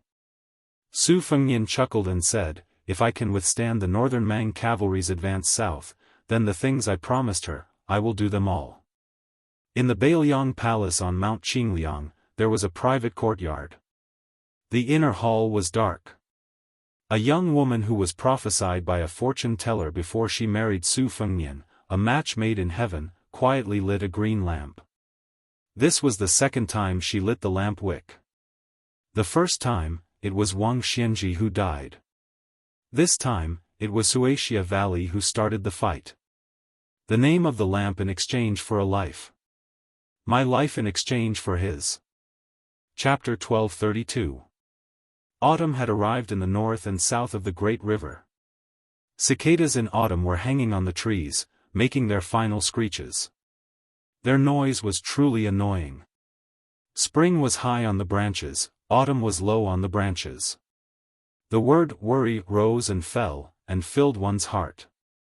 In the late autumn of the first year of Jianghu, the smoke of war once again rose in the central plains, causing many old people who had experienced the war of the spring and autumn period to tremble with fear.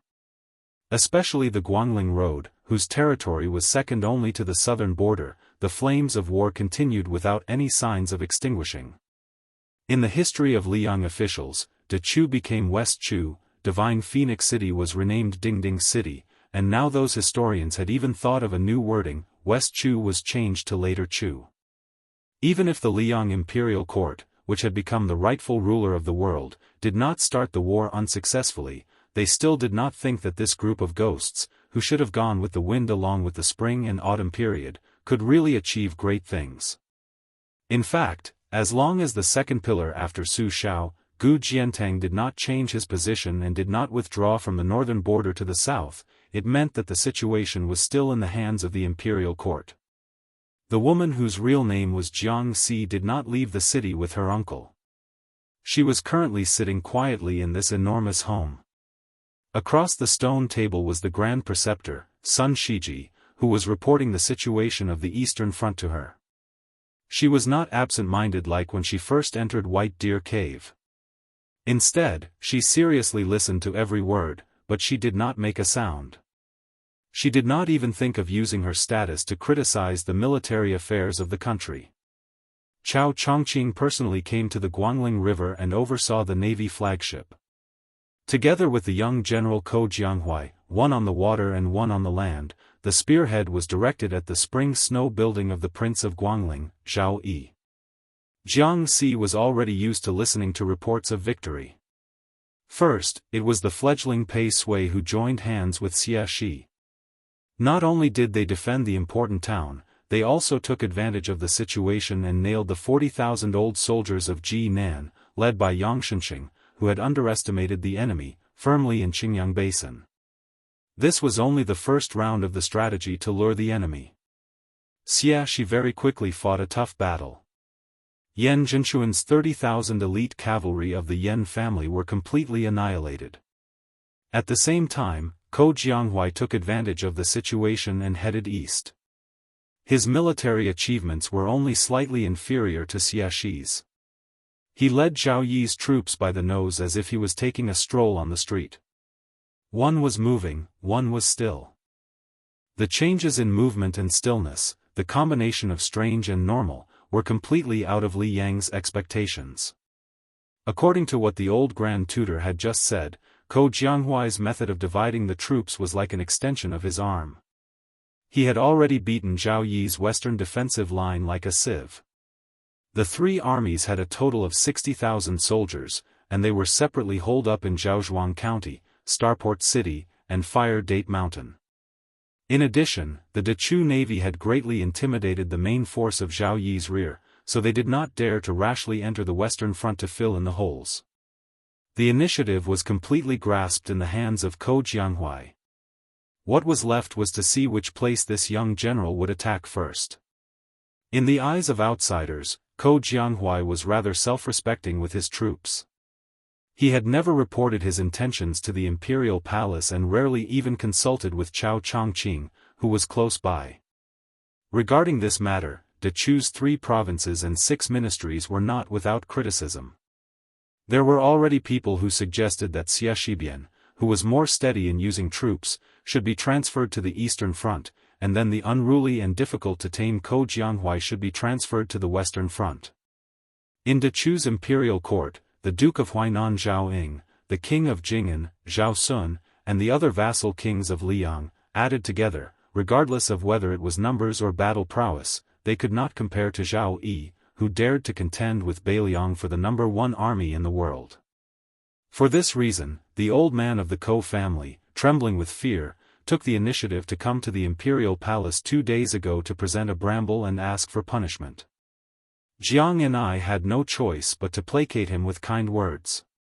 She clearly remembered that old imperial tutor's son was clearly an old friend of the Ko family, yet he still fiercely beat the nearly 80-year-old old man of the Ko family to the side. At that time, Jiang and I watched the back of the old man kneeling on the ground after he stood up and turned around, soaked in sweat. She then thought of the imperial court, where even she could see that some of the officials of the 3 provinces and 6 ministries were already beginning to struggle for power. Without her uncle by her side to act as her backbone, she immediately felt a strong sense of powerlessness. The old Grand Preceptor, who seemed to be in good spirits, drank a mouthful of tea to quench his thirst. After he put down the cup, he smiled and said, "This old official knows a little about military affairs, so I don't dare to recklessly guess Ko Jianghui's next move. However, this old official thinks that as long as we can defeat any one of the 3 prefectures in Zhuangzhuang County, Zhao Yi's lucky general, Song Li, will definitely be hard-pressed from the very beginning." Sun Shiji thought for a moment, dipped his finger into the tea, and tapped 3 points on the stone table. "At the beginning of summer, old Ko brought Ko Jianghui to visit us and listened to this young man's opinions. They were all things that had never been mentioned or written in the ancient books. He said that in the future, wars would gradually be inclined to be fought in the wild, and the share of sieges and strongholds would gradually decrease. In short, War is about slowly expanding the overall situation of a country, and nothing more than the essence of the three words, point, line, and surface. Ko Jianghua said that he valued the line more than anyone else, and that his troops and horses would definitely be the best at rapid transfer and long-distance raids. In this way, even if the overall strength of his side was inferior to the enemy's, at certain critical moments, he would be able to bully the enemy with numbers. He would not fight for meaningless victories, but only seek to defeat the enemy's single large number of elite troops and horses. The old Grand Preceptor was in a good mood. He said, at first, this old official thought that Ko Jianghua, who had made a name for himself in the Shangyin Academy, was bullying this old official and showing off his knowledge on paper. Now that I think about it carefully, I think that Ko Jianghua is indeed confident. Sun Shiji smiled and said, I heard that the Spring Snow Building has already issued a death order to Lu Luya at the Fire Date Mountain of the Wuxia Fortress. Once the Fire Date is lost, all the generals above the rank of commandant will have to obediently bring their heads to Zhao Yi even if they manage to escape alive. Chapter 1233. At this point, the old man seemed to have thought of something. He sighed, I also remember something Xia Shibian said. Attacking and defending the enemy is actually attacking the heart. It depends on who can grasp the mentality and the general situation. This makes me have no choice but to mention that Chen Jibao. This person is known as the white-clothed war saint because, other than being skilled at the pinnacle of generals and soldiers, he especially likes to analyze other people's thoughts. In this way, Xia Shibian and Ko Jianghua are like Chen Jibao's brilliant disciples, each with their own strengths. Of course, as the war progresses, their potential will be excavated even more. As for how high they can reach, it will largely depend on whether or not the civil officials who participate in the court assembly every day drag them down. A eunuch quickly walked into the courtyard and bent over to hand over a 600 li urgent military intelligence report. Then, he bowed and retreated. From beginning to end, he didn't say a word, nor did he show any elaborate etiquette. Sun Shiji, who was used to this, opened the report and saw that it was sent by Chao Chongqing. The old man's face was beaming with joy. He looked at the princess and said with a face full of joy, this Ko Jianghua is determined to show his strength to this old official who has been gossiping. In addition to Chongqing's words, I reckon that in the short term, no one will dare to say anything in the court assembly. Your Highness, look, Song Li clearly wants to take a risk and use the red ditch in front of Fire Date Mountain as bait. He wants to catch Ko Jianghua, this big fish that appears and disappears like a ghost. At the same time, he wants to use his personal army to go around Red Date Mountain. I think this general would never have thought that Ko Jianghua would take the bait. However, Song Li still didn't have the opportunity to raise his rod. In 3 hours, Ko Jianghua only used 3 hours to completely wipe out the 4,000 people at Red Ditch. After eating the bait with lightning speed, he quickly retreated 80 li. By the time Song Li, whose marching speed was fast enough, arrived at Red Ditch, it would already be too late. Sun Shiji laughed heartily. It's not that this is a big battle, but it's really satisfying to see Song Li suffer as soon as he takes office. This is no different from adding fuel to the fire for Spring Snow Building. As for Ko Jianghua, it was killing 3 birds with 1 stone. He suppressed Song Li's arrogance and took down Red Gutter's forces. At the same time, he also made us speechless. It was no wonder that Chongqing added a sentence in the spy report, the eastern line belongs to Ko, the northern line belongs to Xie. The two of them can deploy troops and do as they please. Do as you please. Jiang and I asked softly, isn't the commander of the southern expedition, Lu Xianxiang, a famous general from the spring and autumn period? There was also the dragon general Su Gong, who was also praised by Uncle for being both intelligent and courageous. Why didn't Li Yang use any of them? Moreover, we have Xia Shibian and Ko Jianghua on our side. Doesn't the enemy camp have such young generals? The old man restrained his smile and patiently said, this is like the Chinese chess that Huang Sanjia invented. On our side, Dachu's generals and soldiers are clearly spaced apart. They each have their own duties. Those who should break the enemy lines break the enemy lines, and those who should lead the troops lead the troops. However, on the other side of the border, in the Liang imperial court, the Zhao family's Wang is known to have all the talents in the world. The Zhao family's son has too many people that he can use, and they are densely packed together. For example, Lu Xingxiang is at the border, but in front of him, there are Yang Shenxing and Yan Zhenchuan, and then there are the veteran generals from the spring and autumn period. It's not his turn to be the vanguard. As for that Su Gong, his position in the Liang imperial court is even lower than Lu Xingxiang's. He's not an official from the capital, nor is he a veteran general. If he wants to lead an army, he first needs to carve out a path of blood in his own camp. Jiang Ni sighed. Listening to the waves of cicadas, she was unable to disguise her annoyance. The old man smiled. He raised his head to look at the evergreen trees that were still green and gloomy in autumn. Then he stood and casually said something before leaving. The sound of cicadas adds to one's worries. Of course, it's worry that one's intestines are broken. Jiang Ni was in a daze and muttered to herself. She didn't want to admit that compared to the home she was in, the only home in the world that could compare to the imperial palace in Great and City, she would often think of that small house on the mountain that belonged to her alone. The summer was hot and the winter was cold. The hard little bed, the mended window, and always silently looked at each other with the tattered quilt of her fellow sufferers.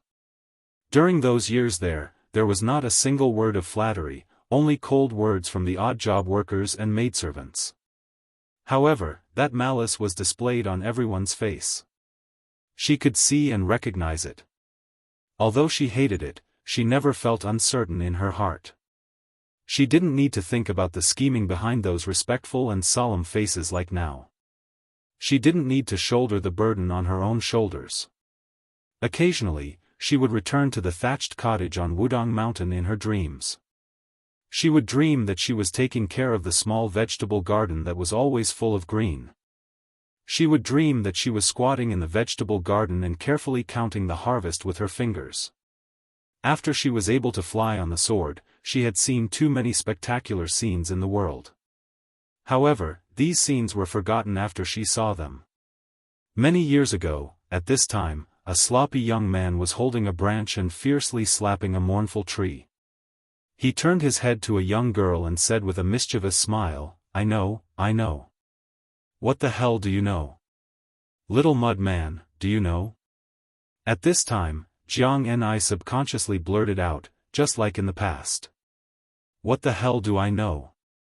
At that time, the young man held his belly with one hand and pointed at her with the other hand with the branch. He smiled and said, Little mud man, you know me.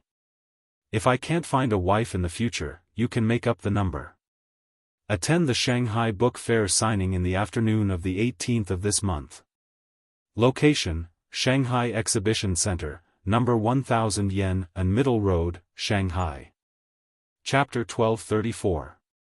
Qi Shen stood by the window and looked at the beautiful woman who was sitting cross-legged and discussing Dao with infatuated eyes. In the chaos of war, the country's misfortune led to the rise of learning. The Shangyin Academy temporarily accepted many scholars who had fled from the Guangling path across the river. The number of Jixia scholars immediately reached close to 10,000, and for the first time, the number of Jishang scholars broke through 600. This number was even more exaggerated than when the academy was at its peak in the Great Qin and Great Feng dynasties. In this time of war, the academy was like a pure land in the human world. There were no sounds of war, and the teachers still taught and the students listened. Right now, teacher Jishang in the room by the window was one of the most popular scholars in the academy in recent years. Every time he taught the study of rhythm, rhyme, and rhythm, the room would be packed with people, regardless of whether it was winter or summer. If there were no seats in the room, they could just stand outside the window. For example, Qi Shen was surrounded by many students who were either listening to the lecture or looking at the person. Qi Shen was the eldest grandson of the Qi family after all, and he was also a famous figure in Xianxia Academy. When he came outside the window, many students who were close to him had no choice but to quietly give up their seats. Qi Shens looked at this plump and beautiful woman who even many of the younger generation had to respectfully address as Master Fish. For some reason, he thought back to last year's midwinter evening, when that white-haired youngster whose name Qi Shens didn't know paid a private visit to the Academy's Buddha's Palm Lake, the two of them having an undercurrent of conflict. Qi Shens didn't have the chance to draw that exquisite sword from his waist, one of the 12 famed swords of Dongyue's sword pool. Afterwards, when he gradually guessed that person's identity, as well as that fellow's various deeds that spread through the academy, Qi Shens had a period of time where he felt disheartened. However, he soon pulled himself together. As Northern Mang's army of 1,000,000 pressed into the northwest, as well as the banner with the character Jiang raised high above Guangling Road, Qi Shens became more and more complacent. In the past, his grades in the academy had always been outstanding, second only to Su Weisheng, second only to Ko Jianghui, second only to Ko Jianghui in the study of the sword. Since Ko Jianghui could make a name for himself, Qi Shens's family background and knowledge didn't lose to Ko Jianghui's, so why would he have to worry about not being able to seize the opportunity to rise up in this chaotic world, becoming the person who revived his family? Inside the room, the woman who was narrating the musical principles of the past dynasties wore a stone-green robe wrapped in a light red brocade, and a jade belt tied around her waist. Although she was sitting cross-legged, one could still clearly see her graceful figure. From head to toe, her charm was like flowing spring water, breathtaking and never tiring of looking at her 100 times. Beside her was a small incense burner. It was unique, using goose pear to steam agarwood incense. It was both smokeless and refreshing. The room was filled with mist. As teacher Ji Shang, she was able to sit alone under the wall, as if she had fallen into the clouds and mist. She was absent-minded like a goddess. Hanging from the wall were a dozen or so scrolls that had yet to be opened. Beside her stood a little girl with pigtails. In Xianxia Academy, she was the leader of the children. Her nickname was Little Wooden Fish. Her parents were both teachers of the academy. They had once been illustrious nobles of northern Han. However, during the chaotic times of the spring and autumn period, their family of 3 lived in poverty. Little Wooden Fish's father could be considered half a disciple of Grand Chancellor Wang, who had betrayed the academy. For some unknown reason, he did not follow Grand Chancellor Wang to Beiliang. Instead, he gave up the glory, splendor, and wealth that was at his fingertips. He continued to be an embarrassed teacher in the academy, depressed and unable to achieve his goals. This was probably the so-called contentment of poverty and happiness. Qi Shens was different from those students who had ulterior motives. He was truly listening attentively to Master Yu's teachings and explanations.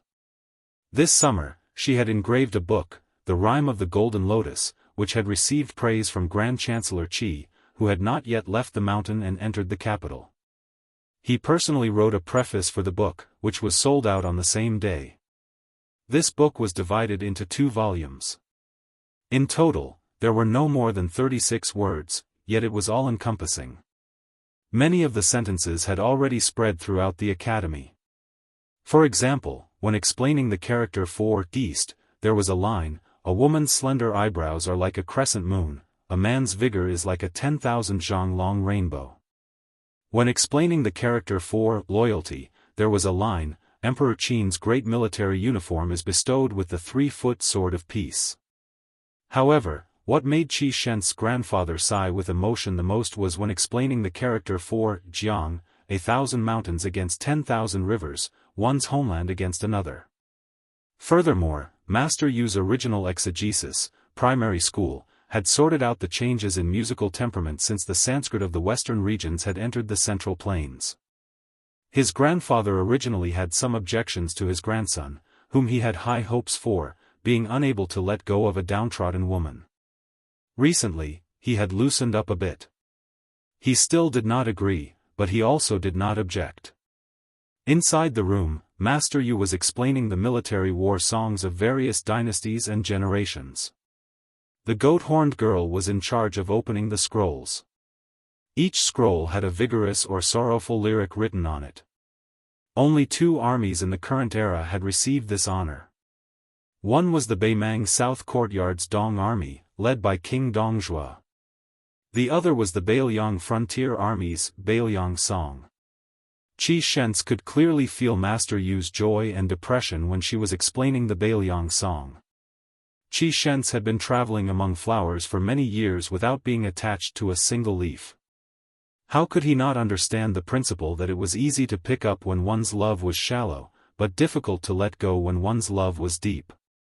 However, Qi Shents did not think that the woman he loved was really hopelessly in love with the young man who had visited the school. Otherwise, why didn't she follow him back to Bailiang? Why did she stay alone in the Shangyin Academy? As the lesson was coming to an end, a fat white cat appeared out of nowhere. It was as popular as its owner in the Shangyin Academy. Although it was charmingly naive, it was actually very cunning. Many of Mr. Jishang's meals were taken away by it. Lu Zhen, who was teaching Wang Ba at the school, had a big white crane.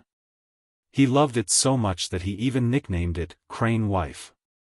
However, in the past half a year, the white cat had scratched off many feathers. Lu Zhen had cried to Master Yu many times because of this. In the end, he had no choice but to give up the plum forest and move to the most remote place in the Shangyin Academy. Only then was he able to escape from the claws of the white cat, Wu Meinyang. The white cat pounced into Master Yu's embrace, causing all of the scholars to silently drool. Those who were brave didn't look sideways, their minds swaying, while those who were timid quietly shifted their gazes, afraid that they would blush. Everyone knew that Master Yu's mother was the sword attendant of the late emperor of West Chu. Her sword dance was one of the 4 masters of the De Chu dynasty. It was as famous as Yi Baikui's art of war, Li Qin's chess skills, and Wang Qing's poetry. It was said that Master Yu had inherited her mother's sword dance. Moreover, the scholars were not blind. They all knew that Master Yu was not only knowledgeable, but also that her chest, which she had been deliberately hiding and suppressing, was even more impressive. If they could see her sword dance, it would be worth it even if they lost 10 years of their life. When the lesson ended, whether they were sitting in the room or standing outside the window, the scholars, including Qi Shents, all bowed respectfully. Master Yu bowed her head slightly in return and then had the scholars leave the room first. She put down the white cat, Wu Meinyang, who had been sleeping lazily in her arms, and helped the goat-horned girl put away the scrolls hanging on the wall. At this time, Qi Shents went against the flow and came into the room. He quietly watched her stand on tiptoe to pick up the scrolls. When she stretched her waist and raised her arms, he followed her line of sight.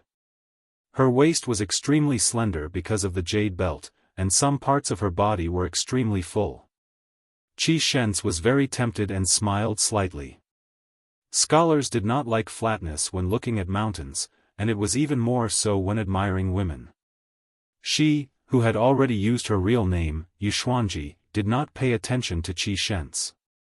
She lowered her head to look at the little wooden fish who had volunteered to carry the large pile of scrolls.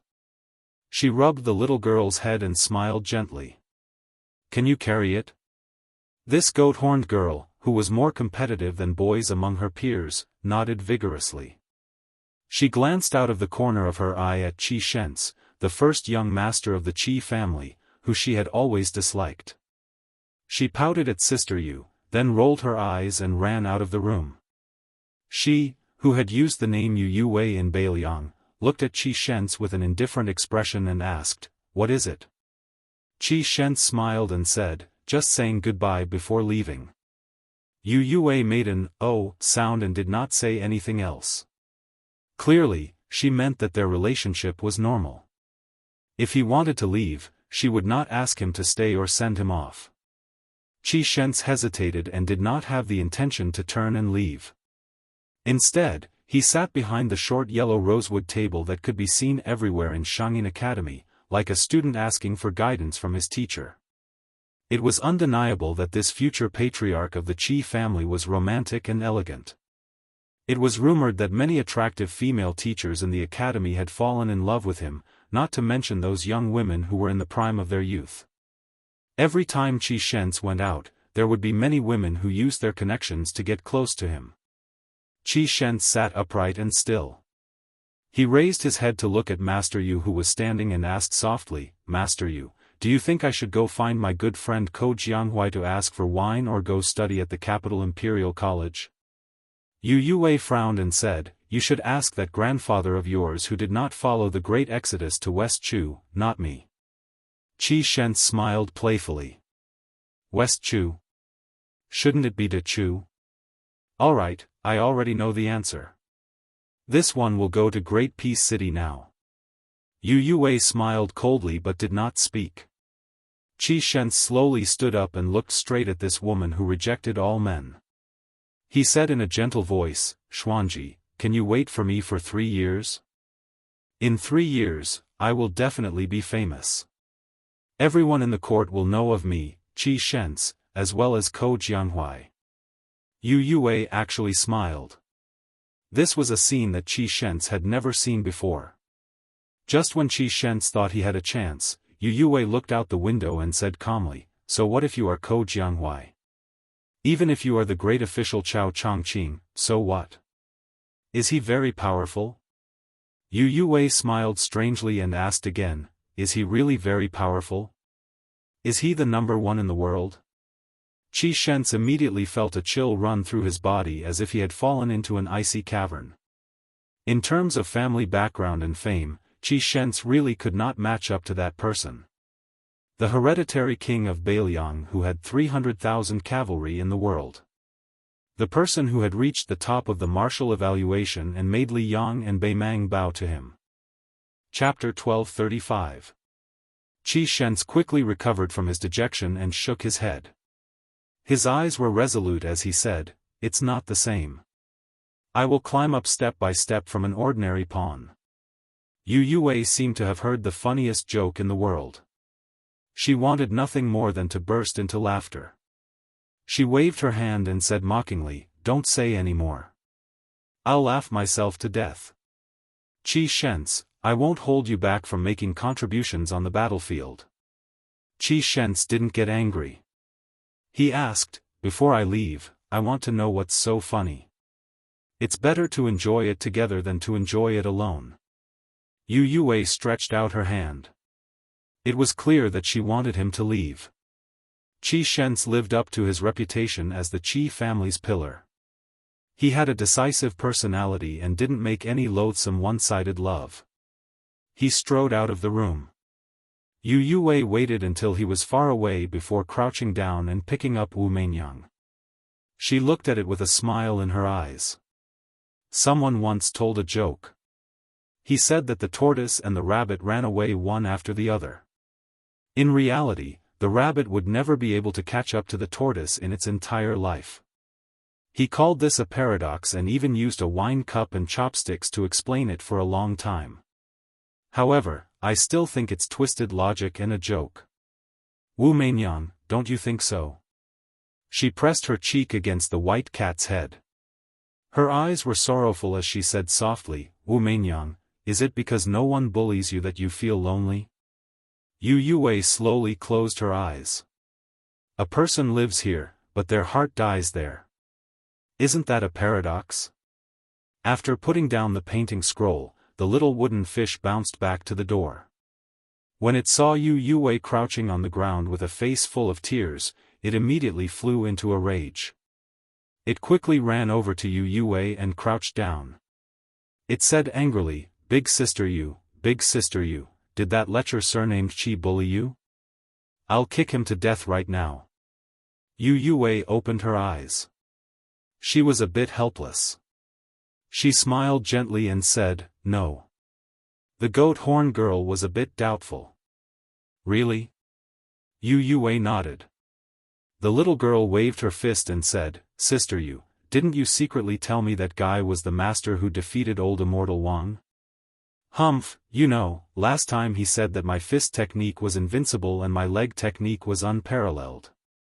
Then, the little girl asked timidly, "Sister Yu, why are you crying?" Yu Yue blushed as a child caught her losing her composure. She prevaricated, "It's just a sad scene." Only then did the sheep-horned girl let out a mischievous laugh. "Hey, big sister fish, I'm going to study medicine right now." Yu Yue was confused and asked, "Why?" The little girl chuckled and said, "Okay, I'll help sister you make a medicine for regret." Yu Yue was stunned. When she came back to her senses, she pinched the little wooden fish's rosy cheeks. "When you grow up, you will know that there are some things that you should regret." The little girl made a face and said, "Then I don't want to grow up. If I regret it every day, my heart will ache." Yu Yue smiled and stood up. Holding the big white cat in one hand and the little wooden fish in the other, she walked out of the house. On the way back, they passed by the Buddha's palm lake. The little wooden fish couldn't help but click her tongue. The snowman that the white-haired brother made last time was really, really big. For some reason, the goat-horned girl inadvertently raised her head to look at Big Sister Fish. She lowered her head as if she was looking at her own chest. Then, her appearance was probably that delicate and alluring that the lechers often talked about. The little girl gasped. She understood. That guy who had once freeloaded at her house must have molested Sister Yu there. While the goat-horned girl defended Sister Yu, she was also curious. It seemed that Sister Yu wasn't angry.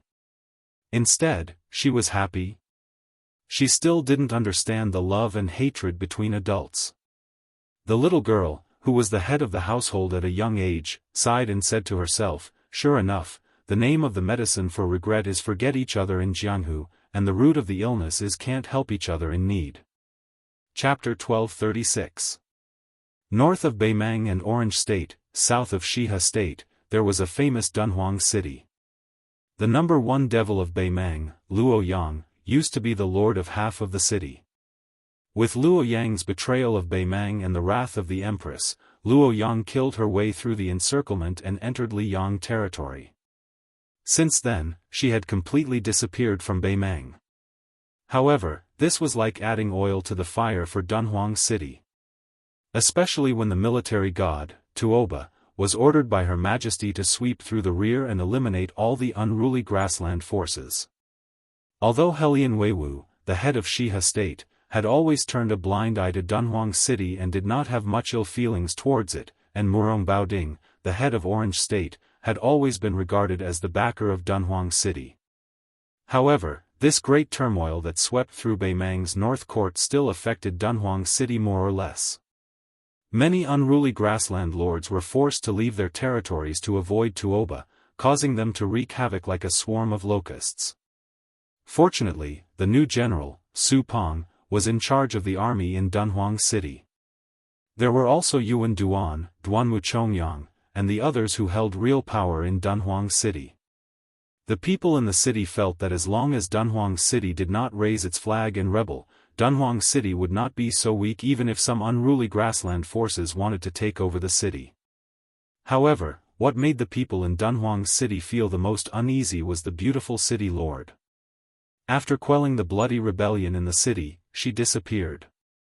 She had disappeared for more than half a year. At that time, not only were the ordinary nobles in the city unable to see her, even the old officials of the Yuan family and the Duanmu family could not see her. It was not until this year's summer that she leisurely returned to Dunhuang City. During this period of time, there was a great deal of discussion. The entire city was filled with rumors and slanders, and all sorts of rumors flew about. Some said that this northern Mang's little empress had been lusted over by Murong Baoding's beauty, and had been kidnapped. There were also some that said that she had been summoned into the imperial tent by the empress, and that she had been acknowledged as her niece. In any case, there were all sorts of bizarre rumors. Fortunately, the city lord disappeared for more than half a year and took back power from Su Pong, who had become a general overnight. Inside the giant Immortal Palace, there was an inconspicuous Qingfeng courtyard. It was filled with plantains. For some reason, it had always been a forbidden area. What was even stranger was that this place could not be said to be heavily guarded. On the contrary, the Golden Guards of Dunhuang City had never stepped into this place to patrol. It was like a cold palace. At this moment, General Su Pong, who was rumored to be intolerable with the city lord, was sitting on a stone bench in the courtyard. Other than the mistress of Dunhuang sitting opposite him, there was not even a palace maid. Su Pong, or rather, Su Pu, who had held the power of the cavalry together with the king of Beiliang's brother-in-law, Wuqi, was giving her a detailed report of the latest battle situation on the border of Liangmang. The southern court of Beimang's 3 elite cavalry armies had separately invaded Liangmang and Luzhou. However, the thunder was big but the rain was small. Apart from the cavalry army that invaded Luzhou, the 2 armies faced each other for a moment and then retreated without a fight. There was no news of the troops and horses that had rushed to Liangmang and Luzhou. No matter how hard the spies in Dunhuang City tried to dig up secret information, they could not obtain the slightest bit of information. It should be known that the #1 spy in Dunhuang City had already contacted an important figure in the southern court who was second only to the Imperial Edict of Peace, but he still returned without any results. Su Pu did not believe that this was some bullshit general who did not obey orders.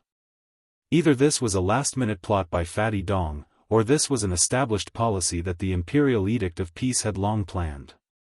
Regardless of which it was, Su Pu felt a sense of suffocation as if a storm was coming. If he was a general of the Beiliang frontier army, he could remain calm and collected.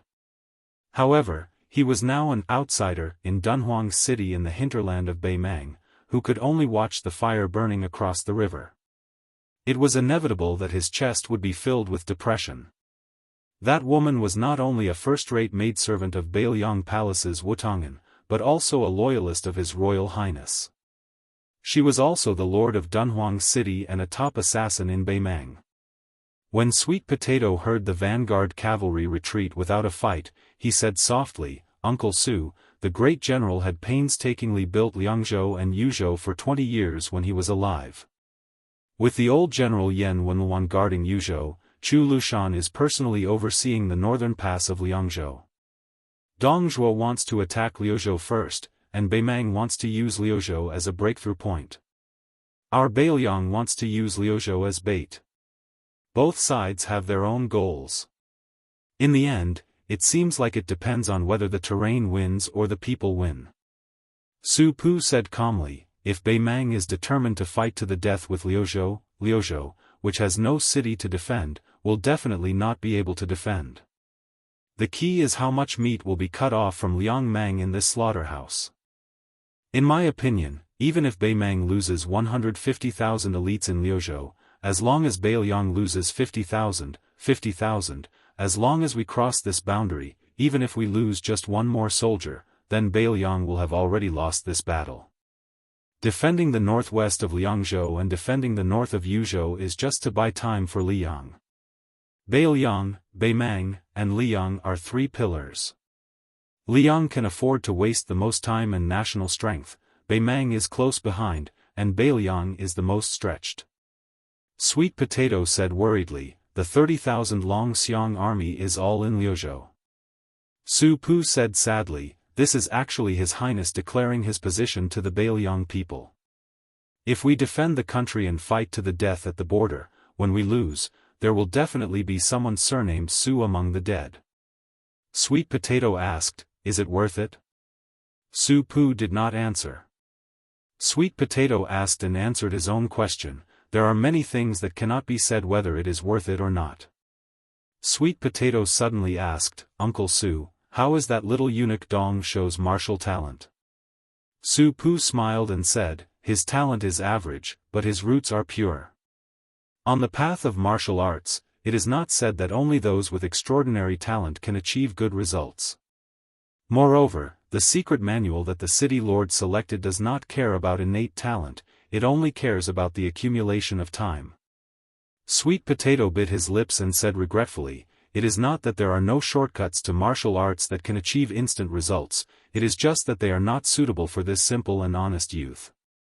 However, I will not be at ease with an intelligent martial arts prodigy." Su Pu nodded and also sighed, "It is difficult to be satisfied with people, and it is difficult to do things as you wish." Sweet Potato looked at the sky. Su Pu gently got up and prepared to leave the courtyard. Sweet Potato smiled and asked, "Uncle Su, I still have a few jars of green ant wine here, why don't you take it back and drink it?" Su Pu looked at the tightly shut door with a gratified expression, then laughed and said, "The knot in my heart has been untied, there is no need to drink." Sweet Potato watched Su Pu leave, then turned and walked into the house. He opened the door and quickly closed it. All the tables and chairs in the house were wrapped in cotton cloth, and there was also an exquisite cradle that seemed to be used for sleeping children. She tiptoed towards the cradle, the smile on her face was warmer than ever.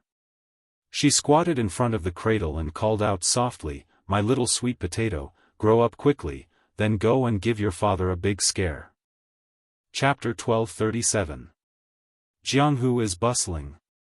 Mount Hui suddenly sends out hundreds of invitations to the entire Jianghu world, inviting all the heroes in the world to go to the towering moonless tower on the snowy plateau. Almost no one doubts or sneers at this, because the newly emerged Mount Hui's fist may not be big, but it is definitely hard enough. Legend has it that she was once the guest of the new King Liang, and then they parted ways. She intercepted Wuxia Xianxia on the Yangtze River, which is an undeniable feat. Her life was hanging by a thread, but it was a blessing in disguise. She is already a real celestial state. God knows if she will become a terrestrial immortal after the closed-door training. There were even busybodies who added fuel to the fire, saying that when Crown Prince Zhao Zhuan was casually touring the south, there was also a secret and wonderful story between him and this purple-robed woman.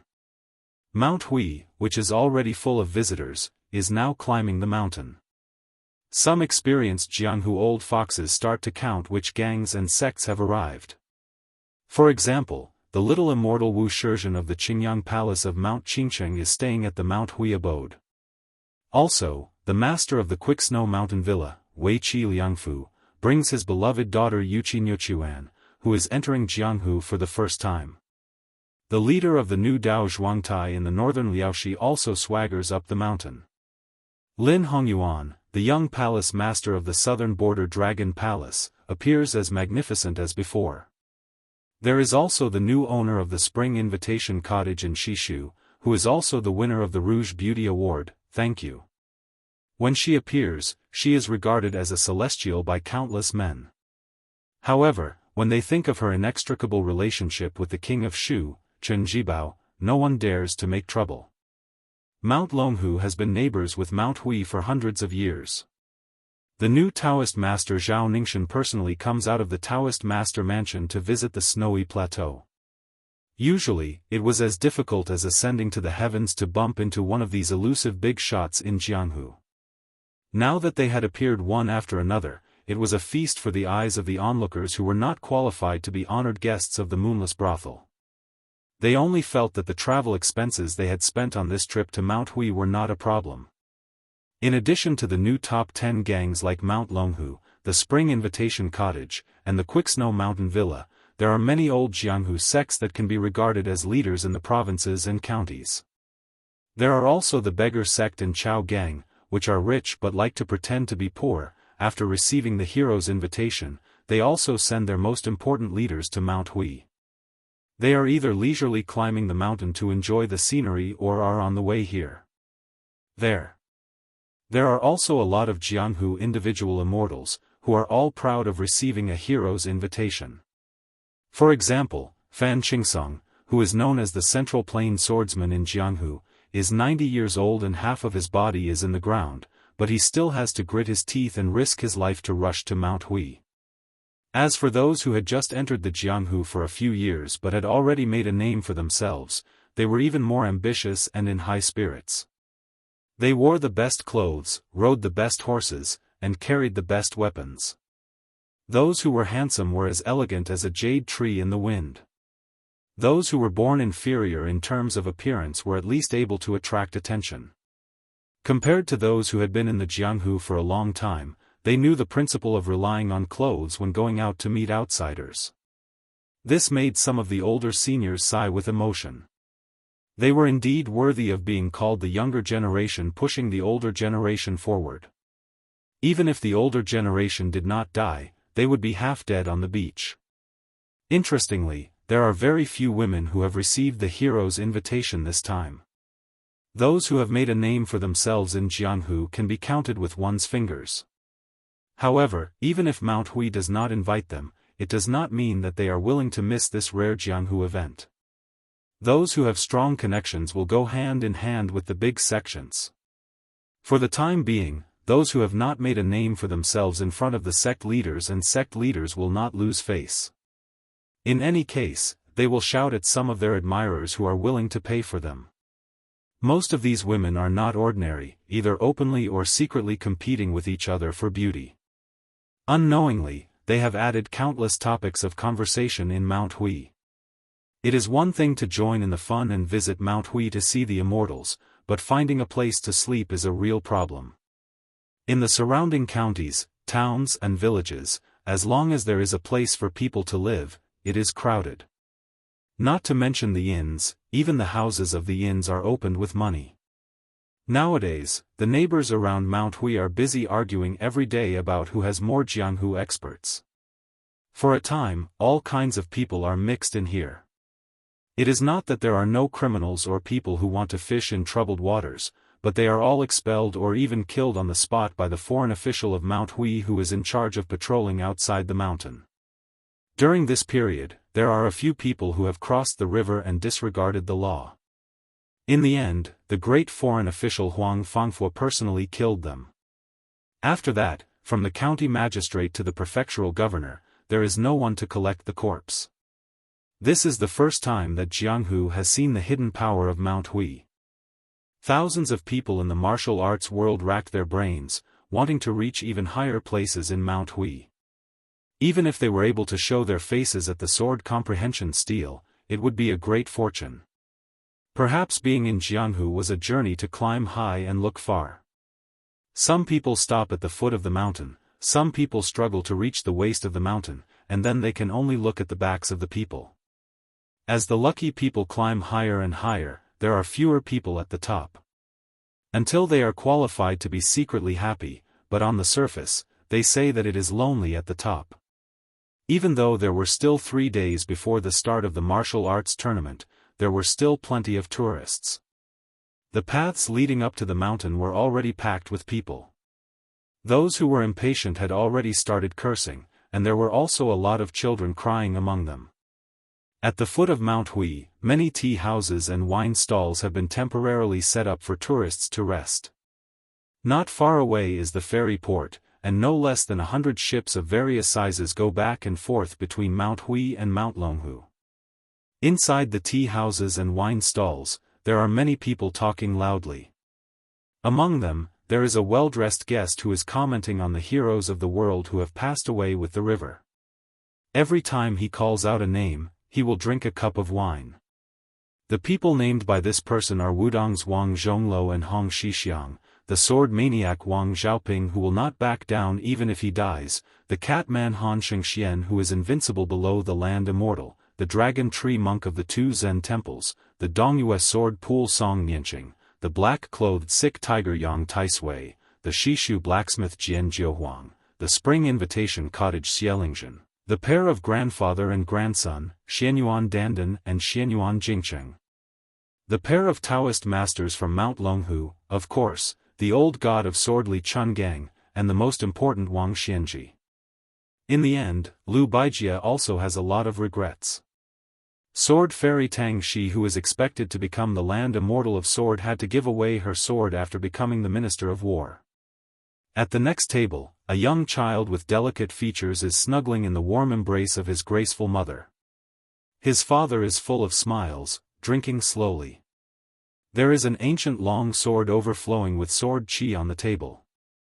Judging from his demeanor, he is definitely not a common person of the Jianghu. The child's voice is clear and sweet. He looks at the man who is full of the smell of alcohol and talks about heroes and asked curiously, "May I ask uncle, after the death of Wang Xianji in Martial Emperor City, is that king of Bailiang really the most powerful person in the world? My elder said that after he fought with Wang Xianji, his realm is destined to drop greatly." Now, can he still defeat the Beimang military god Tuoba? The child's words carry no harm and are not annoying. Chapter 1238. The man who had just finished a cup of wine wiped his mouth and laughed. Just as he was about to pour more wine to drink, he lifted the jug and found that there was not a single drop left. Just as the man was about to ask the shopkeeper for new wine, the child's father stretched out a finger and gently patted the neck of the unopened wine jug on his table. The wine jug leisurely spun around and landed right in front of the man.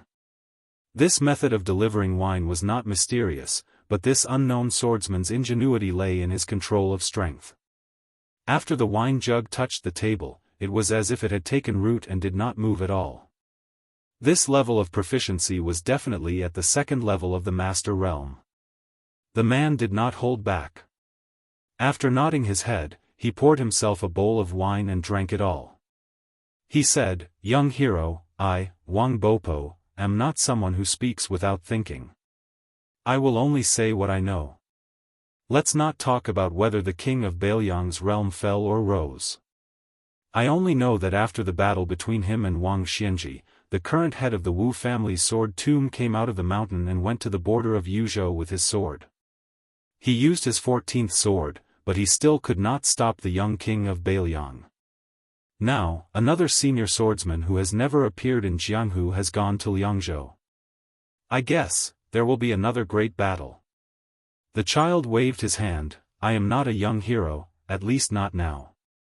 My father said that I must wait until I am 20 years old before I can roam Jianghu alone. My mother has given me more than 10 famous nicknames.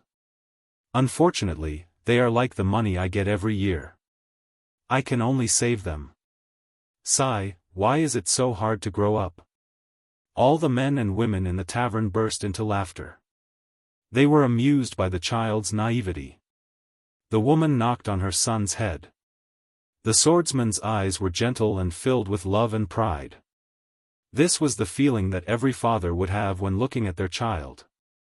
The child continued, "I really admire the king of Beiliang. One day, I will become his disciple and learn from him."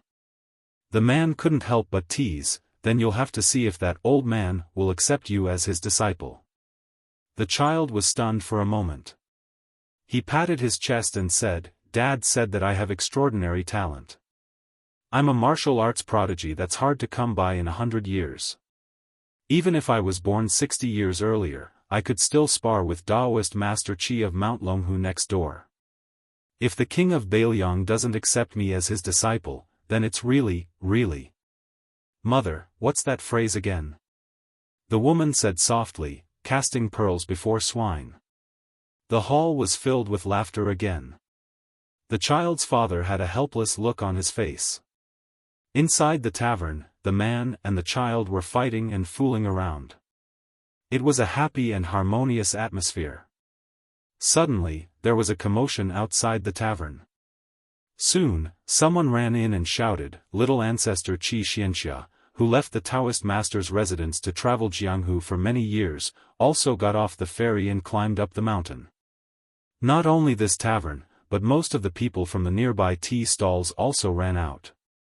When the child heard the name Wuxia Xianxia, he just curled his lips. He probably didn't want to move because he didn't think highly of him. He lay on the table and watched his father drink. When there was no one else in the tavern, he whispered in a tone that people from the Central Plains couldn't understand, "Dad, does the king of Beiliang disdain to participate in this kind of martial arts competition?" If Su Fengnian, who had gone through Beimang, was here, he would definitely be able to tell that this was an authentic Norland dialect. The middle-aged swordsman smiled and said, "He's busy dealing with our million-strong army and has no time to pay attention to this.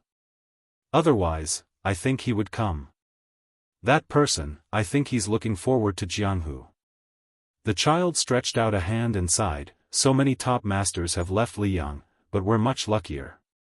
Among the 5 major sects, only the 5th raccoon of Bubang Mountain died. The big and small thoughts of Princess Tomb are still there. The chess and sword music school, Hong Jingyan, Sword Qi Jin, and the bronze men are all still there. None of them died. Speaking of this, the child smiled and said, "Dad, you're different from them. You're a sect all by yourself, and you're ranked higher than the chess and sword music school. If Mom wasn't from Liang, you could challenge the king of Bailiang and lose to him. As for me, I can take this opportunity to get to know him." The man looked at his wife and said in a pure Liaodong dialect, "My dear wife, look at this. Our daughter hasn't grown up yet, but she's already helping an outsider. What will happen in the future?" The man's originally warm smile suddenly bloomed with a monstrous aura. The ancient sword that was originally full of sword chi suddenly restrained its sharpness. The woman laughed softly and asked, "Who's here? Who's worthy of your treatment? It can't be your archenemy Tuoba or that new white-clothed devil, right?" The man looked at her and his majestic aura slowly relaxed. He said with a bit of bitterness, "Unfortunately, they're all here." The woman said lightly, "You've said long ago that you're leaving Beimang. We can't just tie you up and bring you back, can we?" The man with an inconspicuous appearance pinched his chin and said, "Back then, Her Majesty was." The woman glared and pinched him. "What do you mean back then? Didn't she just want to acknowledge you as her son-in-law? What, are you regretting marrying an old hag like me who'll drag you down? Then you should go back." The man smiled but didn't say anything. At this time, anything he said would be wrong. The more he said, the more mistakes he would make. It was better to keep silent and meditate. The infatuated men in the world, regardless of their status, mostly believed that liking a woman was wrong and hoped that they would never change their mistakes. The child asked, "Dad, you're not a swordsman. Why do you always like to carry a sword? You always didn't tell me the reason before. Can you tell me? If Mom blames you, I'll teach her a lesson for you. In any case, you're the third son and I'm the eldest. There's always something to subdue someone else." The man carefully glanced at his wife. Seeing that she didn't move, he laughed softly and said, "Your mother, when she was young, she only admired that green-clothed sword-wielding knight-errant. Dad has a lot of skills, but your mother doesn't like them. Later, I can only carry a sword to pretend." "Wife, how many years have I carried a sword?" The woman reached out and held her husband's big hand. She said gently, "How many years have you carried a sword depends on how old the child is." The man couldn't help but sigh. "That's right." Outside the wine shop, a short middle-aged man with long arms like an ape glanced at the wine shop. He hesitated for a moment and continued to climb the mountain. He was inconspicuous in the crowd. He, whose surname was Tuoba, chose Mount Hui for the first time in his life to enter the Liang dynasty because Wang Xianji didn't wait for him and Su Fengnian was already waiting for him at the border of Liangmang. Then, the snow plateau where heroes gathered became his first choice. After this person climbed the mountain, 3 new guests came to the wine shop. One was in white, one was in red, and there was a burly man with a bag on his back. They sat across the table from the family of 3. The man who didn't practice the sword but carried a sword with an even more shocking sword aura smiled. He didn't look at the handsome man in white. Instead, he looked at the man with the bag on his back and asked, "Deng Mao, the loser of the loser. Why? Do you want to bully me because you have helpers?" Deng Mao said with a cold face, "Don't you also have 3 people?" The man was stunned by this very cold joke. "You're as shameless as you used to be." Then he ignored Deng Mao who had a broken spear in his bag and turned to look at the woman in white and the woman in red. "Luo Yang, you destroyed that divine weapon in the icy plains of the extreme north and ruined the battle between Tuoba and Wang Xianji. Why didn't he cause you any trouble when he brushed past you?" The master of Zhulu Mountain in white looked indifferent. She poured herself a cup of wine and didn't say anything. The child suddenly broke the silence and said with a smile, "You're Luo Yang, right? Among the men in the world, I only admire the king of Bailiang, my future master. Among the women, I only admire you. Why aren't you 2 together? I can call you master and mistress together in the future." Luo Yang laughed and raised her head to drink the wine in the cup. Chapter 1239. Like a bolt of purple lightning, a streak of purple suddenly fell from the top of the plateau onto the ferry. Countless mountaineers were shocked. Xianyuan Qingfeng, who had come out of seclusion, stood on the ferry and looked at a yellow dragon warship under the command of the Qingzhou Navy. An armored officer stood at the bow of the towering ship. Swords and halberds were everywhere on the ship, giving off a different aura than the local Qingzhou soldiers. As the ship approached, the people of Jianghu who had better eyesight all saw a flag with an unexpected word written on it, Su. After recognizing the flag that was fluttering in the northwest of the dynasty, the relatively unfamiliar sabers on the waists of the armored soldiers were on the verge of being called Cold Saber. Xianyuan Qingfeng narrowed her long and narrow eyes. Her mood was far more complicated than her tranquil expression. She didn't care at all about the Bailiang officer standing at the bow of the ship, Hongyu, who had once been the second guest of Mount Hui after Huang Fangfua. Although he was a martial artist of Jianghu, he was proficient in the art of war, especially cavalry warfare. Later on, he followed that person to Bailiang and didn't hesitate to bear the infamy of being a slave of two surnames, hoping to make a name for himself on the battlefield. However, after joining the Bailiang army, he never made a name for himself. Xianyuan Qingfeng originally thought that Hongyu would be depressed, but unexpectedly, a secret letter arrived on the plateau. The letter said that before the martial arts convention began, Yozhou's new valiant cavalry commandant Hongyu would lead 100 elites to escort over 90 large chests as a gift to Moonless Pavilion to congratulate Xianyuan Qingfeng on her glorious ascension to the position of martial arts alliance chief. The letter even used the teasing words, unifying Jianghu. Xianyuan Qingfeng sneered and muttered to herself, "You're clearly about to die, but I don't see you speaking so nicely." Inside the large chests on the ship were the treasured secret manuals of Mount Qingliang's Tide Listening Pavilion's armory. Moreover, they were all first-rate rare books. Xianyuan Qingfeng looked at the rolling river before her. The great river flows east and never returns. Do you want to scatter your wealth and never return? Back then, when I was facing a great calamity, I had to leave you for the sake of Mount Hui's business and my father's dying wish. At that time, you were just an ant in the eyes of the top 10 on the martial arts ranking, but you still didn't hide or retreat. Now that you've become the world's #1 and have 300,000 cavalrymen under Bailiang, you're just facing a Beimang, and you're starting to make arrangements for your death. Xianyuan Qingfeng, who was in seclusion cultivating the heavenly Tao, suddenly felt a wave of anger. Deep down, she had actually always regarded him as her goal. The two of them were different from almost all the other martial arts experts in Mount Liyang and Beimang. They hadn't been practicing martial arts for long, and their talents couldn't be said to be rare. They had only managed to reach the peak of Jianghu step by step by relying on opportunities earned by risking their lives over and over again. Xianyuan Qingfeng, after almost all the experts on the snow plateau died, in order to turn the tide, she abandoned herself and fell into the demonic path, almost destroying her own life. Then, she made a deal with him in Bailiang and absorbed the fate of the Imperial Jade Seal to stabilize her realm. After the battle with Wang Xianji, she used Wang Xianji's God-connecting power to sever her emotions and all the karma of the mortal world. She narrowly passed the personal barrier and returned to her original state, a level higher than that of the Daoist embryo and sword embryo of the Buddha.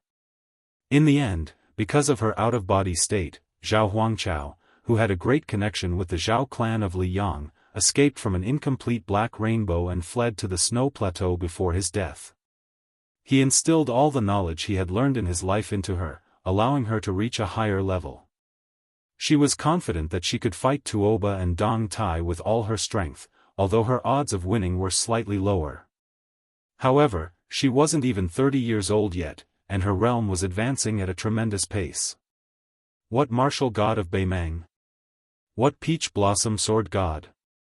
Sooner or later, she would trample them under her feet and turn them into stepping stones for the terrestrial deva, Xianyuan Qingfeng. She firmly believed that the new century of Jianghu was nothing more than a matter between her and him. In the end, he emptied his arsenal in one fell swoop and left her with only his back facing the north. I blocked the river because I wanted to be even with you. You gave me the book because you wanted to be even with me? For some reason, only on this side of Mount Hui, the heavy rain suddenly fell and the mountain was covered in mud. For some reason, Xianyuan Qingfeng didn't reveal any of her qi to resist the sudden rainstorm. However, the moment the raindrops touched her body, her figure flashed and disappeared. In the next moment, she was already walking on a mountain path, allowing the rain to splash on her body. Her purple robe was soaked and wet. The yellow dragon ship was about to dock. Hongyu raised his head and looked at the huge rock on Bull Hill. The corners of his mouth curled up. Did this count as him returning home in glory? In the Liang dynasty, there were many surplus generals and commandants, not to mention military commandants. However, who would dare to look down on a military commandant of Beiliang, one of the 16 veteran commandants, the valiant cavalry commandant? This title had been held by the senior cavalry general Su Pu, the current cavalry commander Yuan Zhuozong, and even the king of Shu, Chen Jibao, for a period of time. Hongyu was an honest and strong man. Just by looking at his appearance, he looked like a middle-aged villager who spent most of his time in the yellow earth and back facing the sky. In Mount Huishan, it was as if he had always been a head above Hongyu. Moreover, he himself had never treated the Great Snow Plateau as a place to retire. Hongyu had his eyes on one person in northern Liang, the Yuzhou general Huang Fucheng. This person came from Jianghu and relied on selling to gain his position as a border official. He had practically paved a broad path for Hongyu to follow. In Mount Hui, other than Xianyuan Qingfeng, he did not dare to look down on Mount Hui. Huang Fangfua, a guard dog, was no longer in his eyes. It was hard for Hongyu not to feel happy. However, even so, Hongyu still had to carefully observe the expression of a young woman beside him. The leader of the Fish Dragon gang, Lu Nerong, was not worth mentioning in terms of martial arts or family background. However, Hongyu had heard that she was inextricably linked to the king of Beiliang. To be honest, along the way, Hongyu could not understand why the picky Su Fengnian would choose such an ordinary-looking Jianghu woman. After Chen Jibao entered Shu, he had at least supported a beauty named Xie. If he placed such a pretty girl beside him, she would at least be pleasing to the eye. Then what was the king of Beiliang after? Hongyu was puzzled. Could it be that the Jianghu people in Beiliang were just teasing Jianghu people? As a bystander, Hongyu did not understand. As a participant, Lu Nerong did not understand either.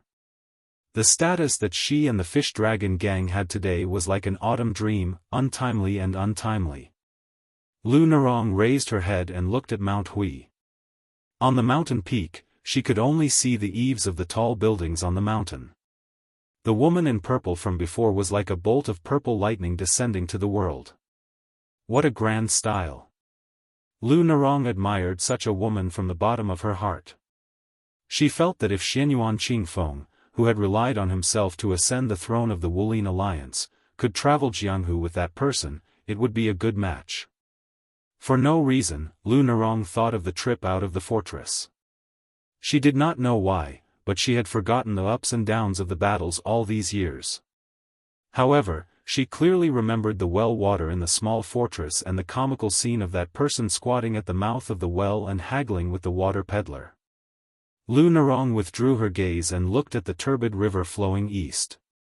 Occasionally, a few fish would jump out of the river and fall back into the river. She did not know whether they were returning home or leaving. When the junk ship reached the shore, the ship slowly bumped into the dock. Lu Nerong, who was slightly swaying, muttered to herself, "If you left the court and did not become the king of Beiliang, how comfortable would it be to be just a Jianghu person?" Chapter 1240.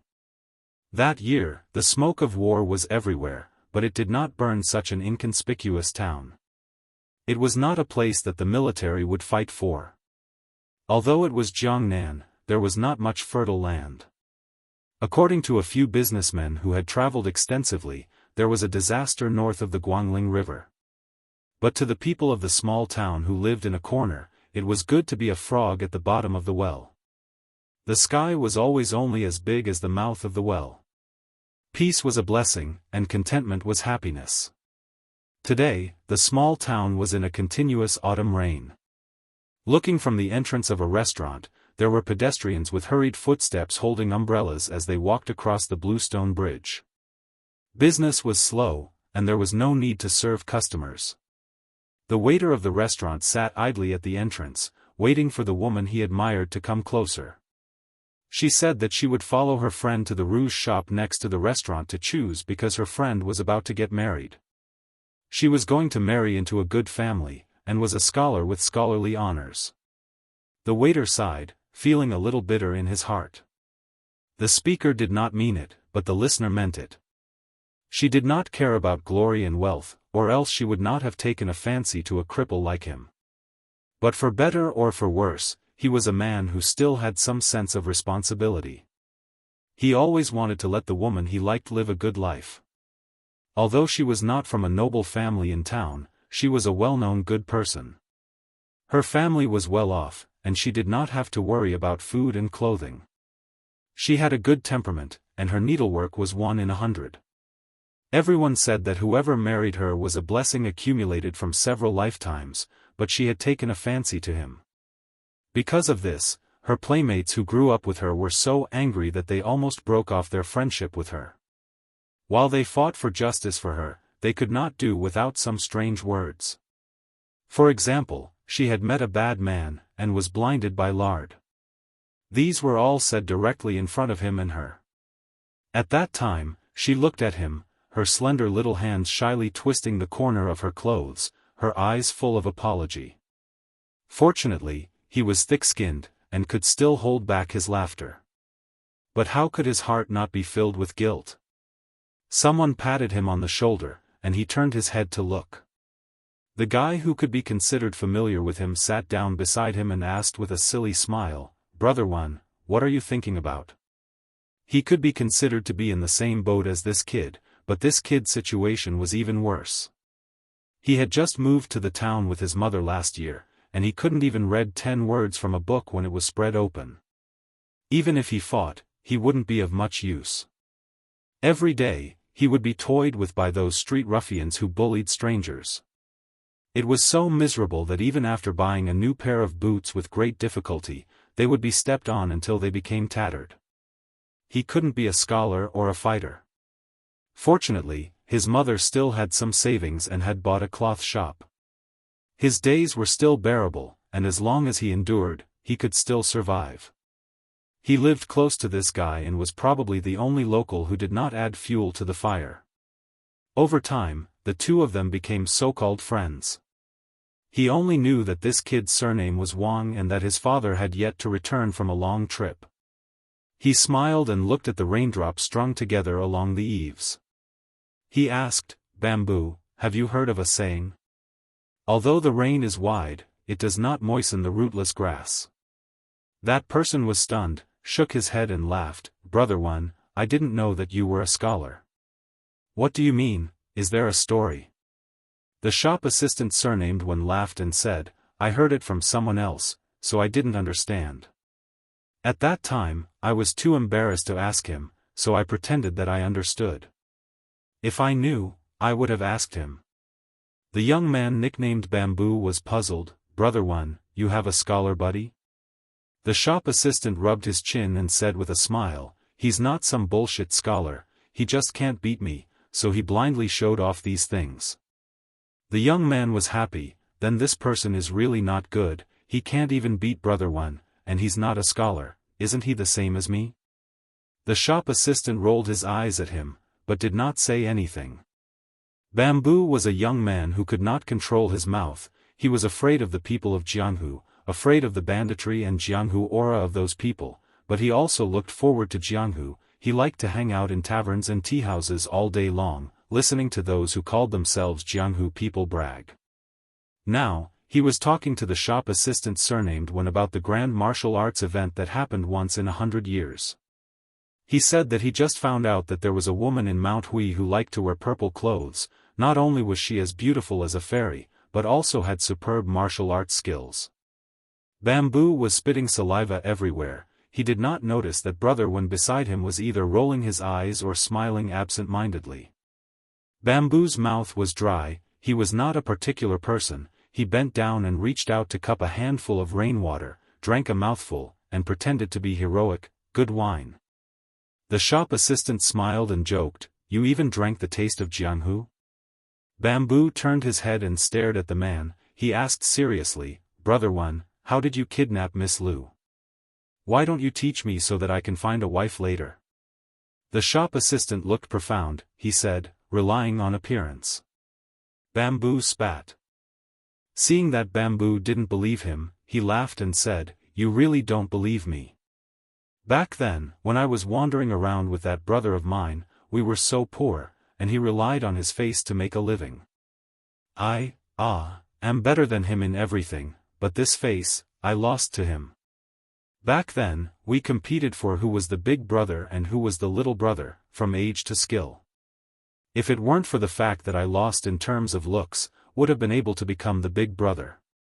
Bamboo's mouth twitched. In the end, he was kind and did not dig at Brother Wen and his brother.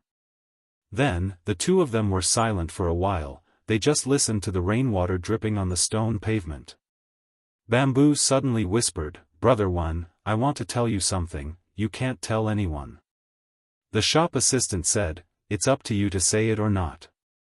Bamboo hesitated. "When I moved to town at the beginning of the year, I heard from a Jianghu master that among the masters in the world, one of them has the same name as my father." The shop assistant was amused. "Bamboo, you're good. Your father is the old monster Wuxia Xianxia of Martial Emperor City?" Bamboo was angry. He shouted, "Nonsense, it's the 11th in the world." The shop assistant suddenly fell silent. After a long time, he said softly, "So it's Wang Mingyin." Zhuzi's expression was gloomy as she muttered to herself, "But I know that my father is actually a farmer with only a few kilograms of strength.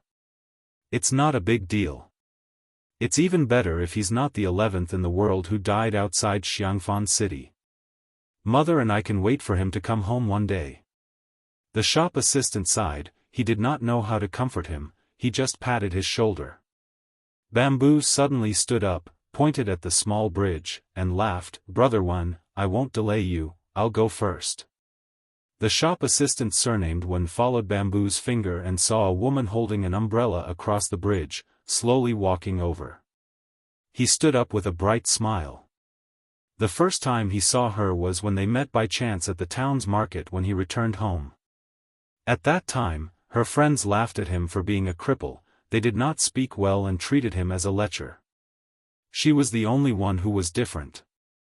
In the past, Xiaoyan said that he fell in love with every woman he saw and fell in love with anyone at first sight.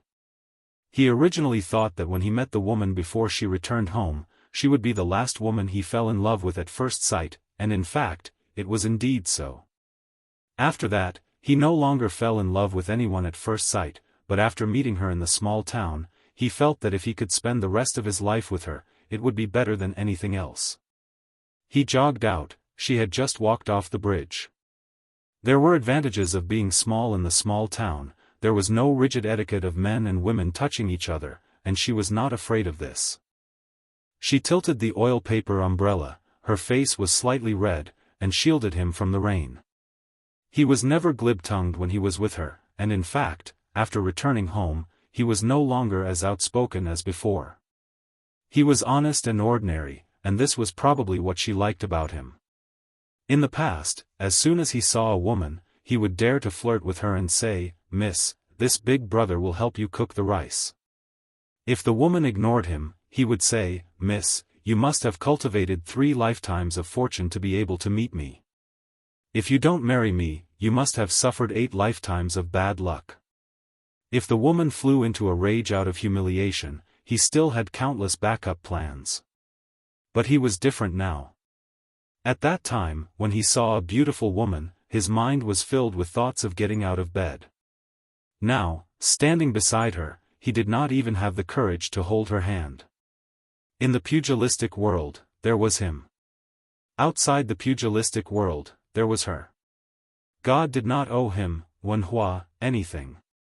She lowered her head and mustered up her courage to say, "My father helped me arrange a marriage, but I didn't agree." He scratched his head and did not say anything. She pursed her lips. He suddenly smiled and said, "Why don't we have a son in the future?" She opened her mouth slightly, her face full of astonishment. He let out a long breath, it did not seem like he was joking, and said, "Back then, I was engaged to a child. Whoever had a daughter would be at a disadvantage. Of course, if we had a daughter, that would also be very good." She turned her head, her face red, but seemed to nod. He inadvertently lowered his head and saw that her hand that was not holding the umbrella was twisting the corner of her clothes out of habit. He gritted his teeth and finally mustered up the courage to hold her hand again. She gently pulled her hand away, and then let him hold it. Wenhua grinned. He did not hold the sword. Holding her hand, this kind of pugilistic world was better than anything. Chapter 1241. Outside the elixir garden, a carriage arrived late and slowly parted the crowd. Then the audience saw a slender figure lift the curtain and get off the carriage. He walked up the steps and onto the elixir garden. In his hand was an ancient sword with a simple scabbard. In the past 100 years, the way of the sword had never been popular. There had never been a young swordsman who could learn invincible swordsmanship just by finding a secret manual. This was all thanks to Li Chuangong's sword style. Dong Tai's swordsmanship was beyond that of the ancients. Of course, there was also the Dongyue sword pool's swordsmanship. Every new sword produced by the sword pool was a treasure that all Jianghu swordsmen dreamed of. However, in the field of swordsmanship, Western Shu had always been an anomaly. There was a saying that, the older the sword, the more precious it is. Among the top 3 swords of Shu, except for the Earth Skin Z that had accompanied the sword emperor of Western Shu out of Jianghu, the Way of Shu, and the Thunderbox had never fallen out of the top 10 swords in the world. No one knew who was the first to recognize the name of the ancient sword. For a while, everyone was talking about the Way of Shu. Everyone knew that after the fall of Western Shu, the sword had been sealed in the Tide Listening Pavilion for many years. Finally, it had seen the light of day again. There were also some tactful spectators who were about to kneel down and kowtow to the young man when they saw him. However, when they were halfway through their words, they realized that everyone around them was rolling their eyes at them. They could only give up and swallow their flattery. Northern Liang had the blood of martial arts flowing in their veins. In the eyes of most of the common people and Jianghu people, since this new Prince Liang had come with a light carriage, he didn't want to put on airs of killing the eldest son. Instead, he wanted to have a fair competition of martial arts.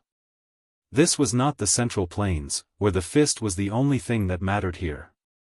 Otherwise, why would it be said that the civil officials of Beiliang could defeat the generals of Liang Imperial Court with one hand? The reason why the Beiliang people were able to tolerate the numerous general-class families and the 20 years of oppression was also because of their natural disposition. It was true that those general-class children had committed crimes, but who asked their fathers to be generals who had rolled out from a pile of corpses? It was also a skill for others to be reincarnated into a good family. If they were not reincarnated into a good family, there was nothing to complain about. The most important thing was to let their children be reincarnated into a good family in the future. Probably because he had waited for too long, Sui Xiegu yawned and his snow-white eyebrows fluttered in the wind. Apparently, Su Fengnian wanted the Ancestor Eater sword to wait a little longer. After entering the pill seed field, he didn't show any signs of fighting immediately. Instead, he leaned his sword on the ground and placed his palm on the hilt. This kind of appearance, in the eyes of the spectators outside the field, could really be counted as the so-called Yuji Yuan Qi expert's demeanor. The Beiliang people's internal strife was fierce, but their degree of xenophobia was no less inferior. Compared to the unfamiliar old man who didn't carry any weapons, they naturally felt closer to this prodigal who had turned over a new leaf and was once known as His Royal Highness. Therefore, when Su Fengnian appeared on the stage, there was a burst of cheers and applause. Sui Xiegu, whose qi flowed like a magnificent waterfall, looked around and finally stared at Su Fengnian. A battle between experts was a battle of strength, battle of qi, battle of wits and battle of courage. Ultimately, it was still a battle of the heart. Sui Xiegu wanted to ask this young number one person in the world who was the strongest. Naturally, he wanted to fight to his heart's content. This was also what the old man was puzzled about. If the tide-listening pavilion restricted the movements of both parties, wouldn't the pill seed field be even more restricted? However, since the kid had called for a battle here, Sui Xiegu couldn't be bothered to reject. After all, if the innocent were to be implicated, it would be the people under this guy's rule. Sui Xiegu had been in the Jianghu for almost 100 years and had always been alone. There was nothing to be concerned about. Sui Xiegu was not a magnanimous person. If he made it clear that Su Fengnian didn't know the severity of the situation and insisted on putting on a show, Sui Xiegu would definitely kill him. As for whether the enigmatic Su Yanbing would chase after him for thousands of miles, or whether the Bailiang's 300,000-strong cavalry would chase after him, why would Sui Xiegu care? If he really wanted to argue, the sword-eating elder was more worried that the old lady from the Guanyin sect would hold a grudge against him. However, that was all. Su Fengnian looked at Sui Xiegu in a daze. Thinking back to the time when he was following the old man in the sheepskin fur coat, when he first heard that an expert could travel hundreds of miles in an instant, it was like hearing a heavenly book. When he reached the top step by step, especially when he was a celestial being, he was able to look down on the mysterious celestial phenomenon of the first grade level 4. He also had a unique understanding of the mysteries of martial arts. The sword-eating elder in front of him was not the same as the average martial artist. He was a little similar to the young martial granduncle who rode the bull. He walked the path of the heavenly way and his route was the creation of all living things. Although the path was the same, there was a difference in the width of the path. Hong Shixiang's path was obviously wider. However, Sui Xiegu used the sword to seek the Tao.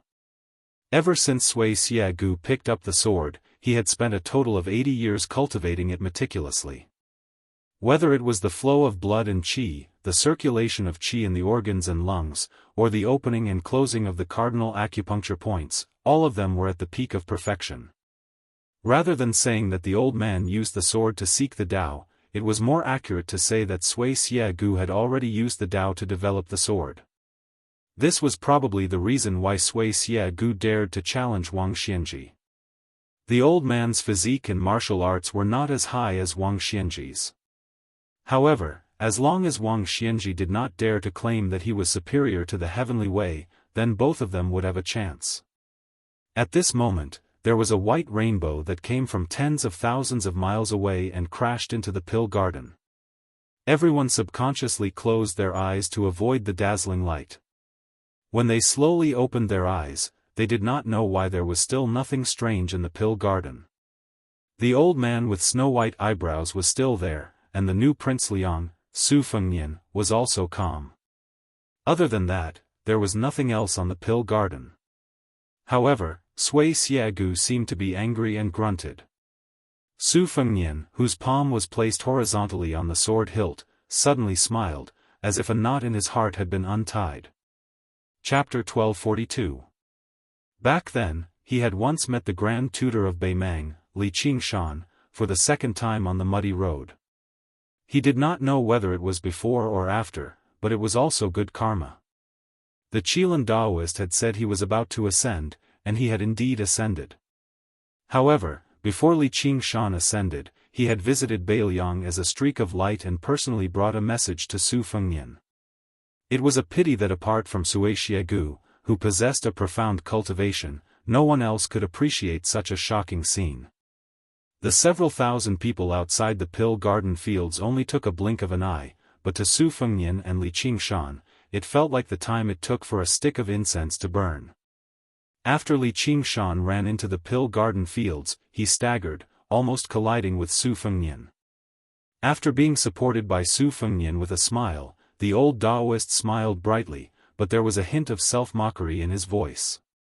Since it's my first time ascending, and I've ascended to the high grade of the 18th grade, I thought I'd only ascend to the mid-grade at most. Even I found it rather difficult to control myself. It's mostly because of you. If I hadn't come, I wouldn't have been able to justify it. Su Fengnian bowed slightly. Congratulations on forging an immortal, Daoist. Li Qingshan extended a finger and pointed at the top of his head. Let's cut to the chase. My superiors are watching. I'm treated as a living immortal in the human world, but I'm just a rash newcomer there. I'll have to act according to their mood. I've taken the liberty of coming here this time to say some last words to you. You can treat them as the last words of an immortal. After all, whether or not there will be any ascended immortals in the future is another matter altogether. Let's not talk about that. Su Fengnian, I'll ask you something. You just have to ask yourself. I have to leave after asking. I don't want to hear your answer. Su Fengnian answered politely, please ask, Daoist. I'll think about it carefully. Li Qingshan straightened his face and asked sternly, cultivators, attaining immortality and ascending to the ranks of immortals. Are you challenging the heavenly Tao? Practitioners of martial arts cultivate their bodies and maintain their health, prolonging their lives. Are you competing with the King of Hell? Since both of them go against the common sense of heaven and earth, why are there still ascended celestials and level 1 experts? Su Fengnian couldn't help but laugh. Are you here as a lobbyist for this world?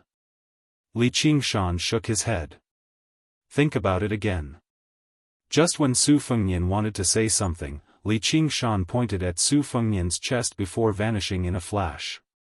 Afterwards, a pillar of light invisible to the world rose up from the ground, rushing into the clouds and breaking through the sky.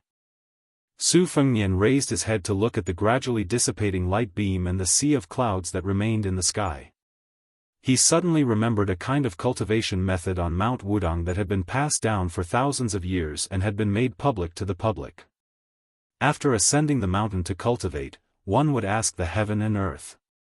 When one descended the mountain to cultivate, one would ask others. When one finally attained enlightenment, one would ask oneself. Cultivation. Cultivation was the truth. Su Fengnian began to realize that he seemed to have become far too busy after accompanying Su Xiao to meet the Empress of Beimang in the snowstorm. Moreover, this mental busyness was very self-absorbed. As a matter of fact, it was definitely not Su Xiao's original intentions. In the depths of his heart, Su Fengnian missed the Jianghu outside Beiliang. That had once been his childhood dream. He had once thought that it was the snowman he had compared to Xianyuan Qingfeng. Once it melted, it melted. He could not ask for it again. There were many people in the Jianghu who made Su Fengnian feel regret and guilt. Su Fengnian missed old Huang with a missing front tooth, the wanderer with a wooden sword, the old man with a sheepskin coat who was past his prime, Hong Shixiang who rode an ox, his eldest sister who had married off to a distant place in Jiangnan, and even the demon couple in the Duck's Head Green Inn. He missed the Beimang woman, Qing Zhu and Yang, who was constantly thinking about her dead daughter. There were many people in the Jianghu that he cared about, yet he could only watch on helplessly as they were separated from him, whether by life or death. There were many things that he had not done well. He could not stop old Huang from going to Martial Emperor City, he could not stop Wen Hua from being defeated in the Jianghu, he could not keep his eldest sister alive, he could not stop his second sister from sitting on the dragon throne, and he could not stop Sweet Potato from leaving Dunhuang City. As a result, Su Fengnian often felt that being the hereditary king of Beiliang was just a heavy burden that he could not escape from. It was not something that he truly wanted to do. Only now did Su Fengnian begin to think deeply about what he wanted to do after being asked by Li Qingshan. Su Fengnian gazed at the 9 heavens and said gently, the heavenly path is a single plank bridge that only the heavens can walk on. The great path is a broad path that everyone in the secular world can walk on. He had no idea just how similar this sentence was to Li Yufu, who could make countless bolts of lightning roll through the world. In the end, Su Fengnian said to himself, what do I want to do? It's so simple. I just want to be Su Zhao's son. Su Zhao gave so many desperate commoners a path of survival in the spring and autumn period. As his son, I want to guard this path. If anyone refuses, I'll make them agree. Sui Xiegu, who had been waiting for a long time, rolled his eyes and said impatiently, "Kid, are you going to fight or not?" Su Fengnian smiled apologetically. He raised his hand and the Shudao sword emerged from its sheath. However, at this moment, a woman's voice suddenly rang out in everyone's ears, "Sui Xiegu, get down here." Su Fengnian took pleasure in Sui Xiegu's misfortune. He smiled and asked, "Old Senior Sui, are you going to fight or not?" Sui Xiegu's expression stiffened. He gritted his teeth and said, "I'm going to fight. Why wouldn't I fight? Tantai Pingjing, there's no place for women to speak here." Su Fengnian restrained his smile and said, "It's fine." Li Chungang said that everything in the world is a matter of one sword. He glanced at the Shudao and said softly, "Go." The ancient sword, Shudao, instantly disappeared. Sui Xiegu suddenly raised his head. Su Fengnian smiled and said, "But this sword of mine is a bit too much." Almost at the same time, the 100 swords of the Wu family in Beiliang, Xianyuan Qingfeng, Luoyang, Suing, Tuoba, Deng Mao, the man who did not use a sword but carried a sword for his wife, the masters of the Beimang chess and sword music school, Wuxia Xianxia who was still traveling outside Mount Longhu, the Tangxi sword Immortal Lu Baijia in the capital, the young Taoist Li Yufu who was rushing to Mount Wudong with his disciple Yufu, and Jiang Enai who was in a daze in the old capital of Da Chu, all raised their heads at the same time. Especially Jiang Enai, who hesitated and muttered to himself, "Borrow."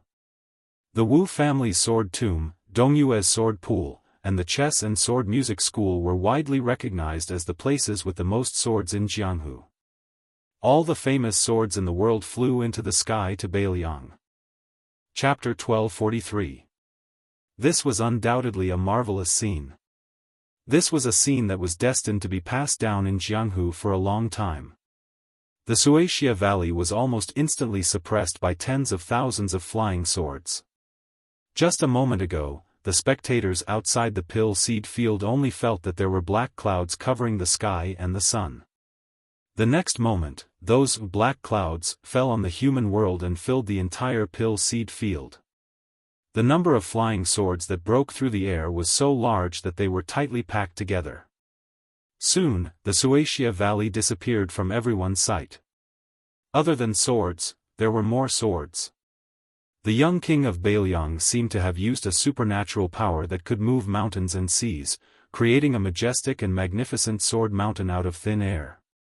At first, the sword mountain was still shaking visibly with the naked eye, but the shaking gradually decreased. With endless sword after sword, the sword mountain became taller and taller, and more stable, until the entire mountain peak was completely motionless. Everyone outside the pill seed field was dumbfounded. They had seen fights before, but they had never seen a fight like this. At this moment, the people who were not convinced that Su Fengnian had inexplicably become the most powerful person in the world were finally convinced. Even the pessimists who had no confidence in the imminent battle of Liangmang also felt that they should believe in Su Fengnian for once. Shudao was the last famous sword to fall, as if it was carelessly thrown to the top of the sword mountain by someone. The sword mountain that was showing signs of loosening had completely lost its vitality. Occasionally, one or two slanted flying swords would slide down the sword mountain and fall outside the pill seed field. A tall woman standing far away under the eaves of a house on the street curled up the corners of her mouth. She glanced at the sword mountain that was more than 300 feet high and mocked, "I told you to scram, but you didn't. Your century-old reputation is destroyed in a day." Su Fengnian did not stand at the foot of the mountain, nor did he return to the carriage. Instead, he silently appeared under the same roof. The woman who was taller than him looked at him and saw that Su Fengnian's face was pale but radiant. It seemed contradictory, but in fact, it was not. Tantai Pingjing saw it as a matter of course. Back then, her master was the same. His body was not strong, more like a weak scholar. However, her master's eyes were always as clean as the eyes of the young man in front of her. It was so clean that when her master pointed at the river python for her for the first time, she forgot to admire the white python that was about to transform. She only had eyes for her thin master. Even after decades, his master's catchphrase seemed to still ring in his ears. Big fool. Staring at Su Fengnian, Tan Tai Ping smiled calmly, like a little girl who had gone through untold hardships to find her favorite object. Su Fengnian did not know the inside story. Instead, he felt a little creeped out. She was old, let alone a woman who was 100 years old. She suddenly showed such childish behavior. Even with Su Fengnian's thick skin and wisdom, he could not bear it. Su Fengnian, who wanted to chat, quickly swallowed back the words that were at the tip of his tongue. Tan Tai Pingjing's loss of composure quickly disappeared. She recovered the indifferent expression of the chief great-grandmaster of the Qi cultivators in the south. She shifted her gaze and said calmly, "What is the name of this sword move? Does it have a name?" Su Fengnian smiled and said, "Isn't giving a famous name to a move something that only the common people would do? Senior Tantai, do you also have such a tacky habit?" She said, "I also need to eat, drink, defecate and sleep. I also know how to burp and fart. Why is it not tacky?" Back then, Su Fengnian advised Wen Hua not to be too infatuated with those unattainable heroines and fairies in the pugilistic world. This was because they also needed to defecate. Could it be that they could produce a flower by defecating? It was similar to Tan Tai Pingjing's self-mockery. But after all, this was the resentful words of beggar Su when he was in trouble. Now, it was difficult to find joy in the midst of bitterness. Su Fengnian's mouth twitched. He smiled embarrassedly and said, "It's different. This is tacky and unbearable when others say it. But when it comes from Senior Tantai, it still sounds like a fairy." Tan Tai Pingjing looked past the crowd that still refused to disperse. She looked at the tens of thousands of swords piled up like a mountain and sighed, "Congratulations to the king of Beiliang for returning to the celestial being realm." Su Fengnian lowered his voice and said, "If one day," she interrupted Su Fengnian and gave a straightforward answer, "I can lend it to you." Su Fengnian curled his lips. It was easy to talk to a smart person, but it was really boring. He rolled up his sleeves and looked at the magnificent sword mountain with Tan Tai Pingjing. It was supposed that only the master of all the swords in the world could move here. He thought of some past events. A long, long time ago, he liked to carry swords and sabers, but they were just embroidered pillows. She had a divine talisman, but it was not much better. Su Fengnian couldn't help but sigh. Tan Tai Pingjing asked, "When will we go to the border of Liangzhou to supervise the war?" Su Fengnian said slowly, "In a few days. Let's wait for the Golden Thread Weaving Bureau to send the new king's robe here first." Chapter 1244. With the Pill Garden as the center, Liangzhou city was so congested that not even a drop of water could trickle through. Because the battle had ended too quickly, many people outside only saw the scene of flying swords falling like rain. They did not know that the battle had already ended, so they continued to fight their way to the Pill Garden. This made it impossible for a large group of spectators to leave. It could be said that most of the residents of Liangzhou city had either arrived or were on their way to watch the battle. It was more lively than the New Year. Beiliang was not like Great Peace City, where people would turn out every few days. However, this was a rare occasion. The martial artists of Beiliang had been suppressed by the army. It was not easy for the king of Beiliang to personally come out and compete with someone. Plus, he was the number one in the world. Even the calmest people of Liangzhou could not help but be moved. In the vast sea of people, about half a mile away from the Pill Garden, there was a pair of women who had completely opposite personalities but had extraordinary statuses. The two of them looked at each other. They were Song Huangmei, the only daughter of Song Yan of Lingzhou, and Li Fuzhen, the daughter of the administrator, Li Gongda. Li Fuzhen did not want to join in the fun at first. However, she could not endure the pestering of Song Huangmei, who liked to play with swords and sabers, so she reluctantly came. As a result, the carriage was blocked halfway. With Song Huangmei's liveliness, she jumped onto the roof of the carriage without saying anything. Li Fuzhen stood behind the coachman and did not miss the scene of the flying swords falling down. Song Huangmei, who stood on the roof of the carriage, waited for a long time. She did not see the result of the flying swords on the sword mountain flying away. She was both shocked and disappointed. She jumped to Li Fuzhen's side, her face full of desire. She clicked her tongue and said, "How was it? We didn't come in vain, right? How soul-stirring.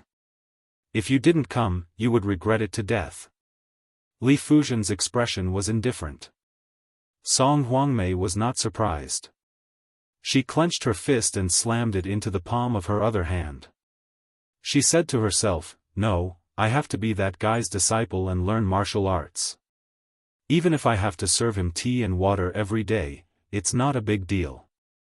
If I don't take such a top-notch expert as my master, isn't it a waste of God's gift?" Li Fuzhen wanted to say something but stopped. Song Huangmei looked at her with a pitiful face and begged, "Sister Fuzhen, my good sister, I know that you and that guy are childhood sweethearts. Your words are more useful than mine. Why don't you help me?" Li Fuzhen glared at him and said, "I advise you to give up." Li Fuzhen turned her head slightly and said coldly, "He and I have never seen eye to eye." Song Huangmei said with a mischievous smile, "It's better to squash enmity than to keep it alive. Moreover, it's fate for men and women to become enemies." Li Fuzhen snorted coldly. "That's also an ill-fated relationship." Song Huangmei rolled his eyes. Seeing that this path was not going to work, he just wanted to earn his own living. He racked his brains to think of a way to sneak into the prince's mansion on Mount Qingliang. In order to practice swordsmanship with him, he would just let the image of a lady from a respectable family go with the wind. At this moment, Li Fuzhen's mind was wandering thousands of miles away. Her mind was not focused.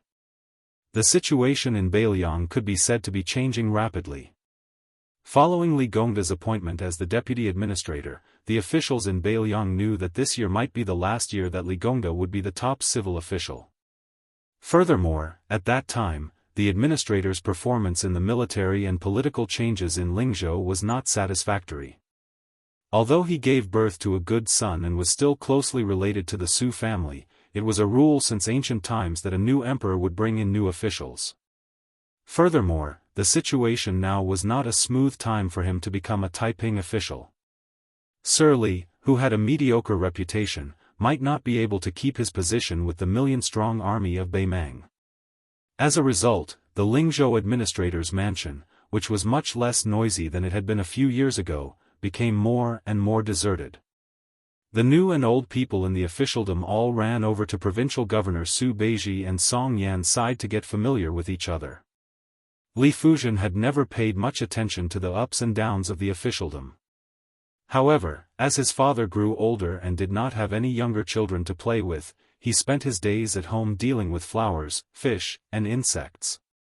Li Fuzhen did not know if it was because his father's addiction to being an official had suddenly disappeared or if he had accepted his fate. However, Li Fuzhen was still more used to his father, who spent every day exchanging pleasantries and playing tricks with officials. Every day, he was full of fighting spirit. Every day, he knew who he should meet the next day and what to say.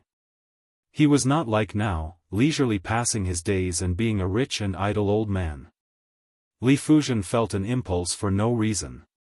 "If I beg you for the first time, will you agree to let my father be the Beiliang administrator for a few more years?" Li Fuzhen laughed self-mockingly and shook his head. Li Fuzhen, why would you have such a ridiculous and funny idea?" Song Huangmei understood the character of this elder sister Fuzhen. When she was stubborn, even 9 oxen and 2 tigers could not pull her back.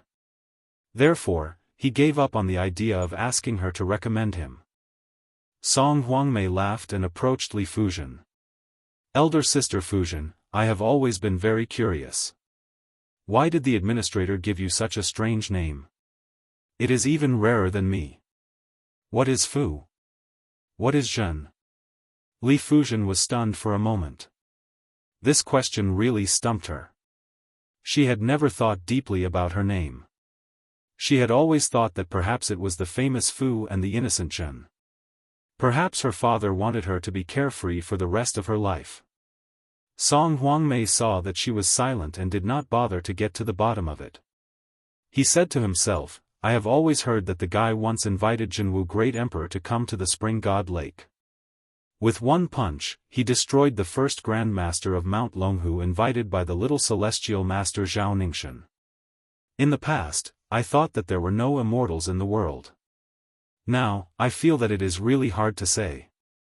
Speaking of this, Song Huangmei laughed and said, Elder Sister Fuzhen, there is also the word Zhen in Jianghu Great Emperor. Jianghu? Li Fuzhen laughed. Then, suddenly, she could not laugh anymore. There was a word called lianying. Chapter 1245. Hundreds of elite cavalry from Lingzhou escorted the 3 carriages into Liangzhou city. The person at the front was Lingzhou Deputy General Han Laozhan. Looking at his armor, he was also one of the most powerful officers in Beiliang. This made the commoners who saw this scene click their tongues in wonder. They did not know who or what it was that made the Lingzhou military mobilize so many people, emptying half of the military officers in Lingzhou in an instant. Among the group of horses, there was one person who stood out. More accurately, he was like a chicken standing out from a flock of cranes.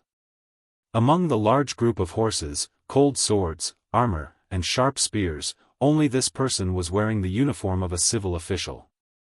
He was escorting the carriage at the front. From time to time, he would glance at the window. His eyes were filled with pride, which was exactly what Su Weisheng had said when he was young. He was the head of the Golden Weaving Bureau, Wang Lufting. This time, he rushed to Beiliang Palace not because of the Weaving Bureau, but because this young family head of the purple gold Wang family had done a beautiful job. He was worthy of Lingzhou Deputy General Han Laozhan being at his beck and call. Inside the 3 carriages, there was no gold or silver, nor was there any auspicious sign to pay tribute to Qingliang Mountain. There were only 3 pieces of clothing. After the Golden Weaving Bureau changed owners, Wang Lufting focused on this matter. In the other territories of the Liang dynasty, the position of weaving officer was just a secret agent with a rank. They were the eyes and ears of the emperor. They had the privilege of sending a secret letter to the imperial study. Wang Lufting was a weaving official who was promoted by Northern Liang after Li Shifeng retired and returned to his hometown. She had nothing to do with the talented and resourceful son of the Zhao family. Wang Lufting, other than closely monitoring the Jianghu factions in Lingzhou, especially the rise of the Fish Dragon Gang, he was more of a weaving officer, doing the work of mending clothes. In the front carriage, there were 3 women. The oldest woman was not more than 30 years old. There was a small purple sandalwood box in the carriage. The youngest woman had a graceful figure and an outstanding appearance. Although she was wearing a woman's uniform made of ice, the details showed her thoughts. Her face was painted with a suitable shade of yume, and the stone used to draw her eyebrows was purchased from Xinyang Zhai, which was known as Lingzhou's women's money-squandering brothel. On her wrist was a disc-shaped carved fish jade pendant that symbolized good luck. At first glance, this woman could tell that she came from a wealthy family. Compared to the other 2 women with few accessories, she was worlds apart. However, this rich woman always talked and laughed with the older woman, but she made things difficult for the woman with the surname Su. Of course, these tricks were all under the table and would not be disliked by others. The young woman did not know why she was so hostile towards the poor widow. No matter how she looked at her, she did not feel comfortable. Perhaps it was because the Su family's woman's chest was even more bumpy than hers. Or perhaps it was because she was clearly a country bumpkin with a son, but she was more popular with men than she was in the Golden Weaving Bureau. It was just like one of the weaving officer's confidants who was blind and fell in love with this woman at first sight. It was as if he had been bewitched. He even rejected the marriage that his family had agreed on, saying that he would not marry anyone other than the Su family's woman. He even said that as long as the woman nodded, he was willing to marry her officially. He did not mind her past and would even treat her son as his own. It was not just this scholar who had wasted 20 years of studying. There was also a general in Lingzhou who was about to become a military officer in his early 30s. His future was bright, and his guests were either county governors or generals.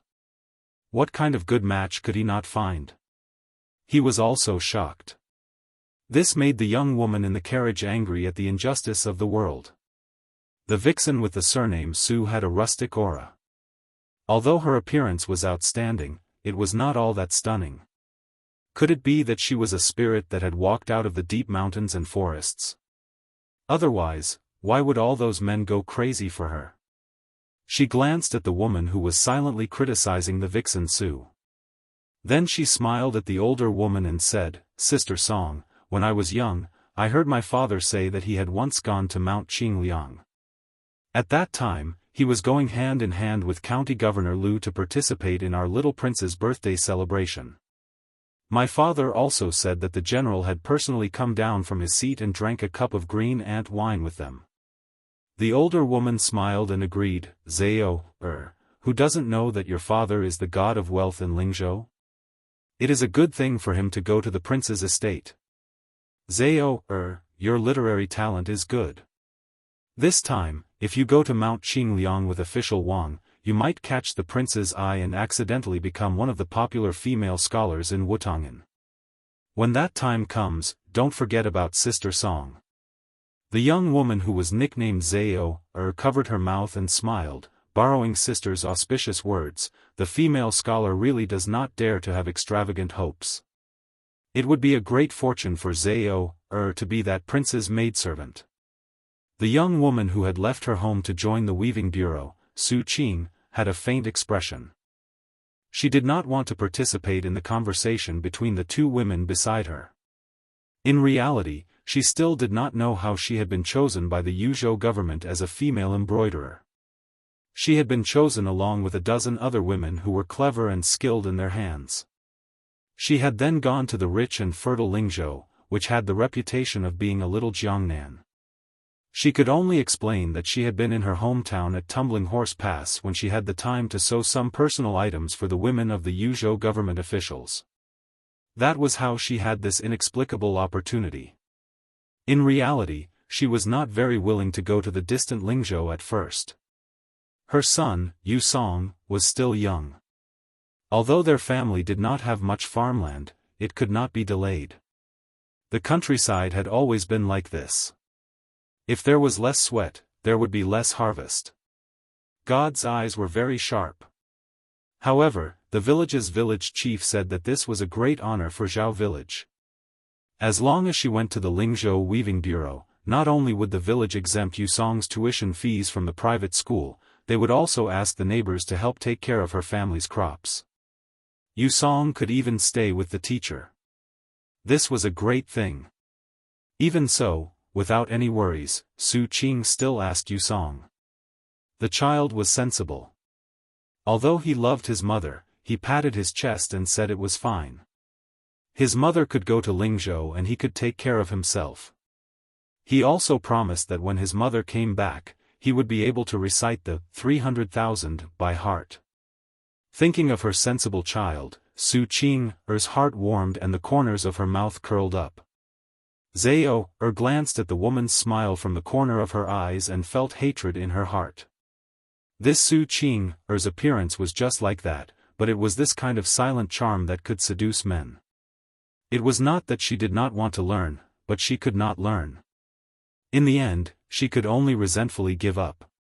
Out of sight, out of mind, Zhao said proudly to the average-looking Sister Song, "Sister Song, of the 3 python robes and phoenix robes that were made by the Weaving Bureau, the python robe is naturally for our prince to wear.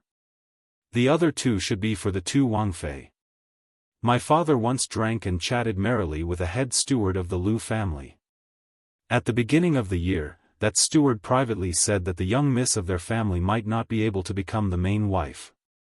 However, one main wife and 3 side concubines have always been a long-standing rule in the Liyang sect. Even if the young miss of the Lu family isn't the main wife, she would still be the first of the side concubines. The young miss of the spring god Lake Wang family is ranked behind her. Sister Song, it's fine if you've heard this before, but you can't tell anyone else. There will be big trouble.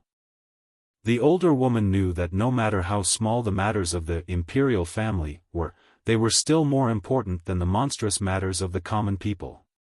How could she dare to carelessly gossip about such a secret? Hearing this, she was startled and became even more respectful toward Zhao, who was technically her subordinate. She thought to herself that in the past, she would occasionally put on airs in front of Zhao.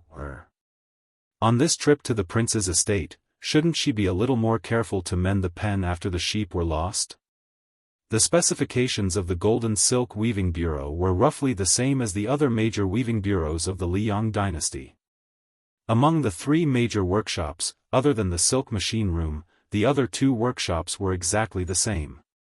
There were more than 600 people in total, and more than 400 looms, such as her, who were registered in the Weaving Bureau, and temporary residents like Su Qing, who were recruited temporarily. The chief weaving official, Wang Lufting, was said to be the new Prince Liang's favorite. She didn't know whether this was true or not, but the local yamen of Lingzhou and the Fish Dragon gang didn't dare to not give Lord Wang some face. As a result, the Weaving Bureau was able to obtain benefits from both sides. This made her, a small official in the silk workshop, feel honored. She was no longer like before, when Li Shifeng was in charge of the Weaving Bureau, where no one cared about him or loved him. The reason why she didn't ostracize Su Qing like Zhao, was because she had a secret hidden in her heart. She had once seen Lord Wang reprimanding someone in a secluded place from afar. It had to be known that the person being reprimanded was a military officer who held half of the county's military power. The military officer's son, who had an excellent reputation, was slightly older than Lord Wang. At first, he wanted to retort, but after Lord Wang said something, she saw the military officer's expression change drastically. When the military officer, who usually walked with a swagger, left, she looked like a frosted eggplant. She felt like she had lost her soul. From then on, the military officer never came to the Golden Silk Weaving Bureau to pester the young widow, Su Qing. She secretly guessed that the young woman, Su Qing, was either a lucky woman who Wang Lufting himself kept as a mistress in a golden house, or she was the exclusive property of some great figure behind the scenes in Lingzhou. Otherwise, she really couldn't understand who had the ability to send a rural woman from the border of Yuzhou to the popular Lingzhou Weaving Bureau and receive a unique double salary. The key was that Su Qing still didn't know the truth. She always thought that she was treated the same as other female craftsmen. Chapter 1246. Su Qing, who was sitting upright and still, took advantage of the time when the 2 women were chatting to sneakily stretch out a finger. Her fingertip lightly brushed across the sandalwood box. It was only after she entered the Weaving Bureau that she learned that there were some pieces of wood in the world that were more valuable than human lives. She had never understood the ways of the world. She thought that after completing this task, she would muster up the courage to speak to the master swordsman in her silk workshop, and ask if she could take a leave of absence to go home and see her children, and check on the harvest in the fields. For some reason, Su Qing thought of the clothes in the 3 boxes. It was really shocking. When the master had finished, he had said to Weaving Wang that according to the normal process and manpower of the Jiangnan Weaving Bureau, not to mention the 3 boxes, just the python robe that the Prince of Northern Liang was going to wear would take 3 years. Moreover, they might not be able to do it better than the Golden Weaving Bureau. Su Qing had no doubts about this. She had personally participated in the process and knew better than anyone else how difficult it was. There were dozens of people involved in each process, from the master to the lowest craftsman. Almost everyone had to work for more than 16 hours a day. Therefore, the Weaving Bureau was brightly lit every night. Her hand had been pricked hundreds of times before she lost count of the number of times. That python robe, which came from the dragon painting master, had 9 sketches. Each one was lifelike and intimidating. She had only seen the one that had been selected. She didn't even dare to look at the python dragon in the painting. She only felt that it was on the verge of spitting out clouds and smoke from the sketches. Su Qing was one of the many gardeners. This python robe was the most precious makeup flower in the Yunjin brocade. It had reached an unprecedented number of 1,800 flowers. Furthermore, if one was picked incorrectly, the entire effort would be wasted and they would have to start all over again. Previously, there was a female craftsman who had a good relationship with Su Qing. Because she picked incorrectly, Weaving Wang, who had rushed over after hearing the news, had ordered people to beat her to death. At the time, Su Qing did not care and pleaded for mercy for her. She only did what she could and left the rest to fate. Unexpectedly, the female craftsman escaped the disaster, but she also lost her position as an official craftsman and was expelled from the weaving bureau. The clever Su Qing had made an exception for the 3 pieces of clothing. In particular, the black robe embroidered with golden pythons had 18 golden pythons. After it was completed, it was truly a rare noble item in the world. Even a village girl like Su Qing, who considered herself ignorant and inexperienced, dared to say that other than His Majesty, who sat on the dragon throne in Great Peace City, there was no other king in the world whose python robe could compare to it. As for the 2 pieces of the future king of Bailiang's wedding dress, Su Qing did not have much thoughts. She was not like Zhao, who would be swayed at first glance and fantasize about how good it would be if she herself wore it. The caravan drove straight in and arrived at the foot of Mount Qingliang. Wang Lifting felt relieved. This time, there were more than 20 people accompanying the weaving bureau, but not everyone was lucky enough to enter the royal residence to broaden their horizons. There were 3 carriages, 3 chests, and 3 pieces of clothing. In each carriage, there were 3 female craftsmen guarding the red sandalwood chests. Wang Lifting had already planned that each carriage could only have 1 woman to try on the clothes for the king of Bailiang and the 2 future princesses of the Lu and Wang families. The python robe was undoubtedly of the utmost importance. The female craftsman called Situ Huazhao had her father use countless favors and a full 6,000 taels of silver to beg an expert to help her. Wang Lifting smiled coldly. She wanted to dress the king of Bailiang with just this?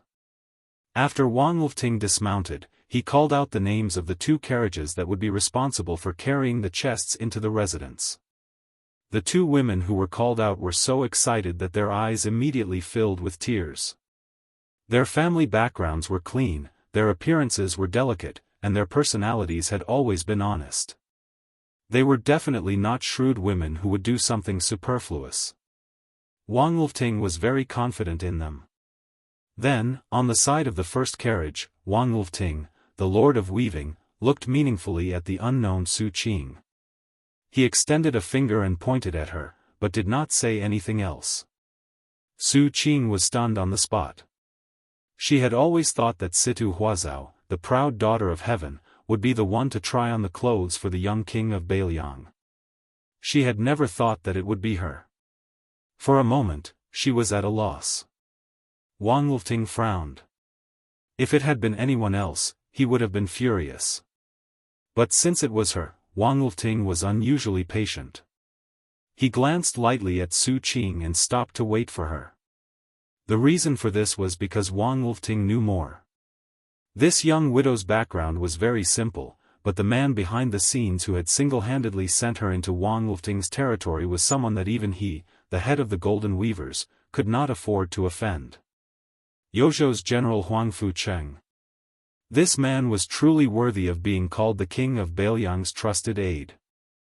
Wang Lifting, compared to this man who was famous for his ruthlessness in Bailiang, was willing to concede defeat, whether in terms of the maturity of his official cultivation or the degree of his viciousness and mercilessness.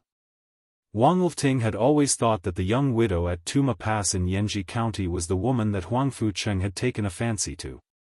Thus, he did not hesitate to pinch his nose and treat her with courtesy. Wang Lifting naturally did not know that when the Yuzhou general saw this young widow, he did not dare to be the slightest bit rude. Su Qing braced herself. She carried the not-so-heavy sandalwood chest and followed the crowd into the prince's residence in a muddle-headed state. Along the way, Su Qing forgot to take a look at the world-famous Tide Hark Lake. In the past, when people in the weaving bureau talked about the lake, they would always be full of longing. They would use hearsay and exaggeration to describe the scene of thousands of carps swimming in the Tide Hark Lake. Wang Lifting slowly ascended the mountain. First, he brought the two chests to the entrance of two elegant and quiet courtyards. Finally, under the lead of the head butler, he walked to an extremely inconspicuous courtyard that was even higher up. It was not Wutangen. It was the residence of the old Prince Liang, Su Shao. Even the mentally tough Wang Lifting was shocked. Wang Lifting let out a long breath and whispered, "Su Qing, do things cleverly and naturally. If you are really nervous, I can let you stay outside the courtyard for a while. You can go in when your limbs are not stiff." Su Qing's face was pale. She hugged the chest. After hearing the weaving bureau's words, she became even more nervous and showed signs of tears. The person inside was the king of Beiliang.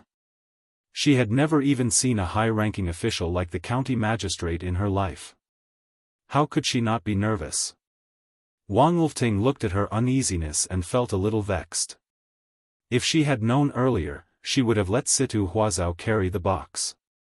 In any case, that woman's ambition was not small and her courage was not small. She would not be so timid. As for her uneasiness, it was nothing in this mansion where the father and son of the Liang dynasty had different surnames. The head butler leading the way was still smiling. He did not even have the slightest intention of urging them. But Wang Lifting was familiar with the ways of the world and knew very well that he had been implicated by Su Qing. If he wanted to enter Mount Qingliang in the future, unless he was summoned by the king of Beiliang, it would be as difficult as ascending to the heavens. The head butler would not argue with the woman.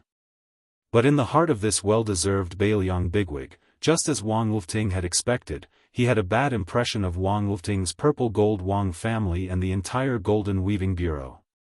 Wang Lifting looked at Su Qing's increasing panic and sighed in his heart.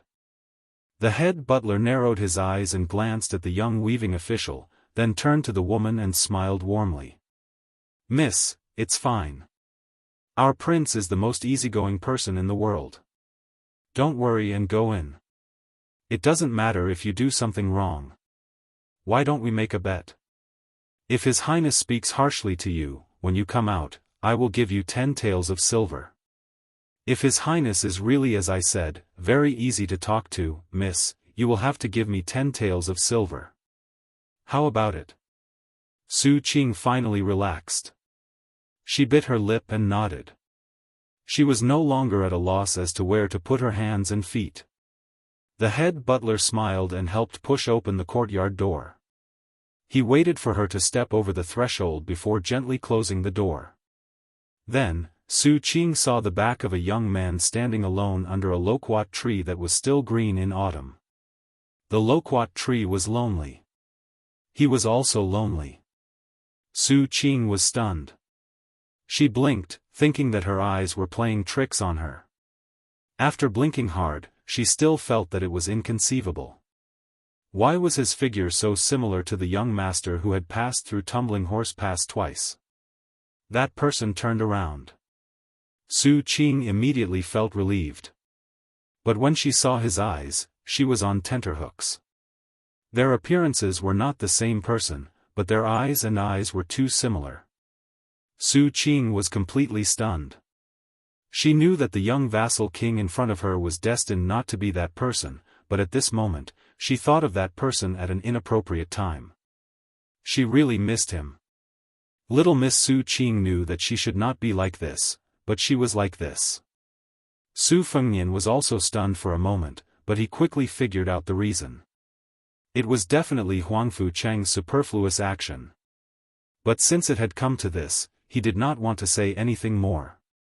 Walking in front of her, he took the chest and said indifferently, "This king can wear his own clothes. You just have to wait in the courtyard. After the time it takes to burn a stick of incense, leave. Tell Wang Lufting outside the door that this king said that the python robe was not bad. Also, tell him not to be in a hurry to leave the mansion." Su Qing nodded blankly. He did not know if she understood. Su Fengnian turned around and smiled. As he was walking up the steps, he suddenly heard a timid shout from behind him. It was definitely the most courageous shout the woman had ever made in her life. "Young Master Su." He did not stop walking. Her face was red, and she was sweating profusely. A few strands of hair stuck to her cheeks. She raised her arm and secretly wiped them. She smiled happily. It was not him. It would be good if it was not him. If it was not him, they might meet again. She still owed him money. He said it was 1,500 taels of silver, and she had to pay it back in 50 years. She was not willing to admit that she agreed to go to the Golden Silk Weaving Bureau because she heard him say that he was a scholar traveling in Lingzhou. Inside the room, the light was dim. Su Fengnian put on the python robe that was obviously made by the Yu dynasty. It fit very well. Just like the one Su Xiao wore back then. Chapter 1247. In the dead of the night, a majestic group of horses quietly galloped out of the north gate of Liangzhou city. Among them were the 800 white horse followers who had followed the new Prince Yi, the 100 or so swordsmen of the Wu family who had just arrived at Liangzhou, and a dozen or so Qi cultivators from the Guanyin sect of the South Sea. The leader of the group was the current leader of Beiliang, Su Fengnian, Wu Luding and Cui Hua, the pair of sword attendants, Tan Tai Pingjing, the head of the Qi cultivators in the south, and the sickly old swordsman with white eyebrows, Sui Xiegu. However, the one who rode alongside Su Fengnian was not the aforementioned people. It was Su Beiji, who was supposed to be in charge of government affairs in Lingzhou. Su Fengnian did not care about Zhu Zi's sudden arrival. He was more than happy. During the day, there were some hidden rumors from Mount Qingliang. It was said that when the provincial governor came to the residence, the prince personally carried the basin. When the provincial governor washed his face, the prince even smiled. This confused the people in the residence. Should they say that the prince was courteous, or should they say that Su Beiji, the young governor of the border, was too popular? Anyway, the northern barbarian, Su Beiji, as the grandson of the king of the northern courtyard, Su Huainan, had a sensitive identity. However, he was able to rise up the ranks in Beiliang. Outsiders could only see the flowers in the fog. Su Beiji brought a piece of terrible news. He thought that the remnants of Western Shu, led by the crown prince, Su Su, had caused Beiliang's plans to go down the drain. They even helped the king of Shu, Chen Jibao, become more arrogant. In Su Beiji's words, it was like Beiliang had finally fattened up a watchdog. Not only would he not be able to eat meat, but he would also not be able to guard Beiliang's gate. He might even bite back in the future. Su Fengnian was rather calm about this. When he first found Su Su and this old man's son, Zhao Dingxiu, in a small town in Beimang, he did not have much hope after interacting with him. Firstly, Su Su was too lazy.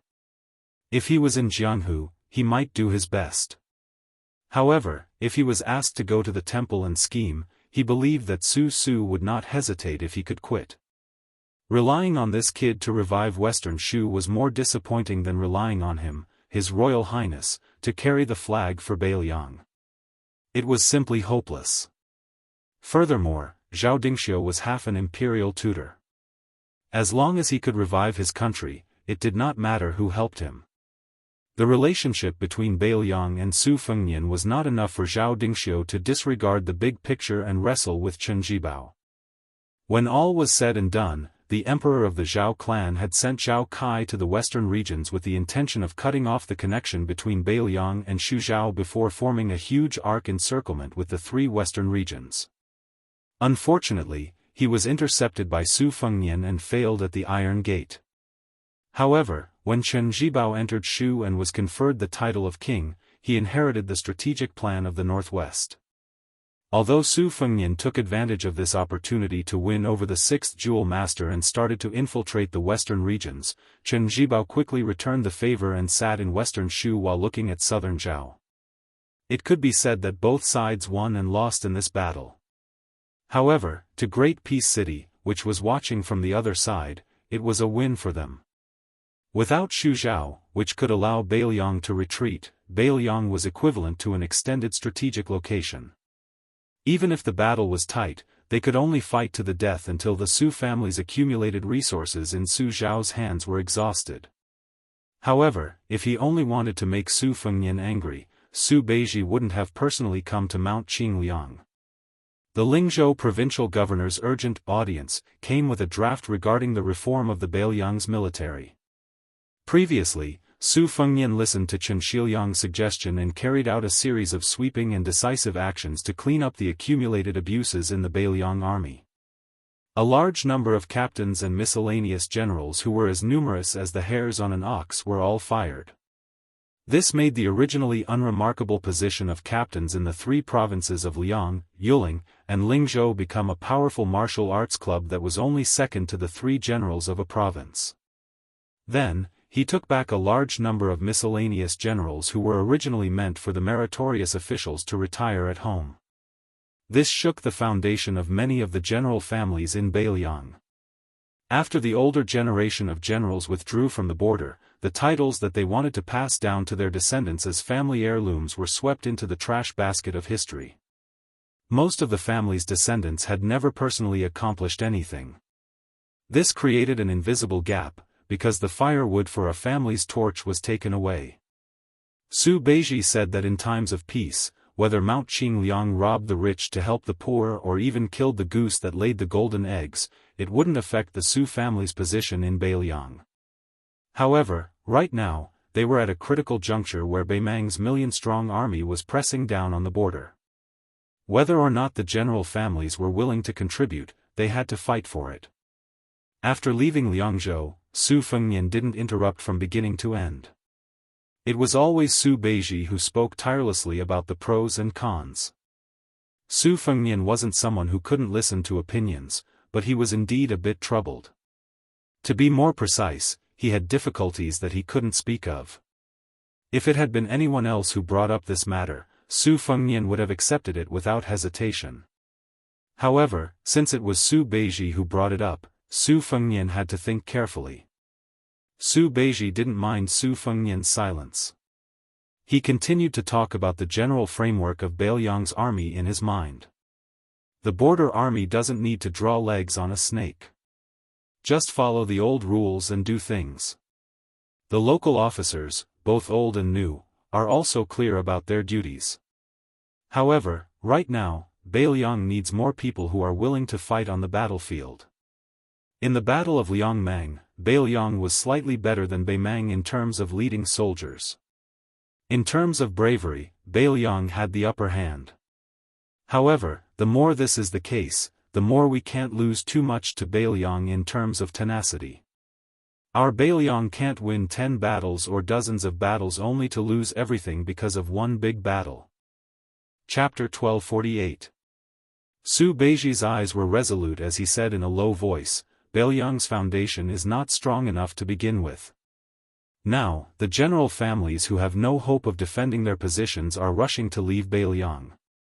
It's true that most of these people are vermin, but can't they really become part of Beiliang's fighting force?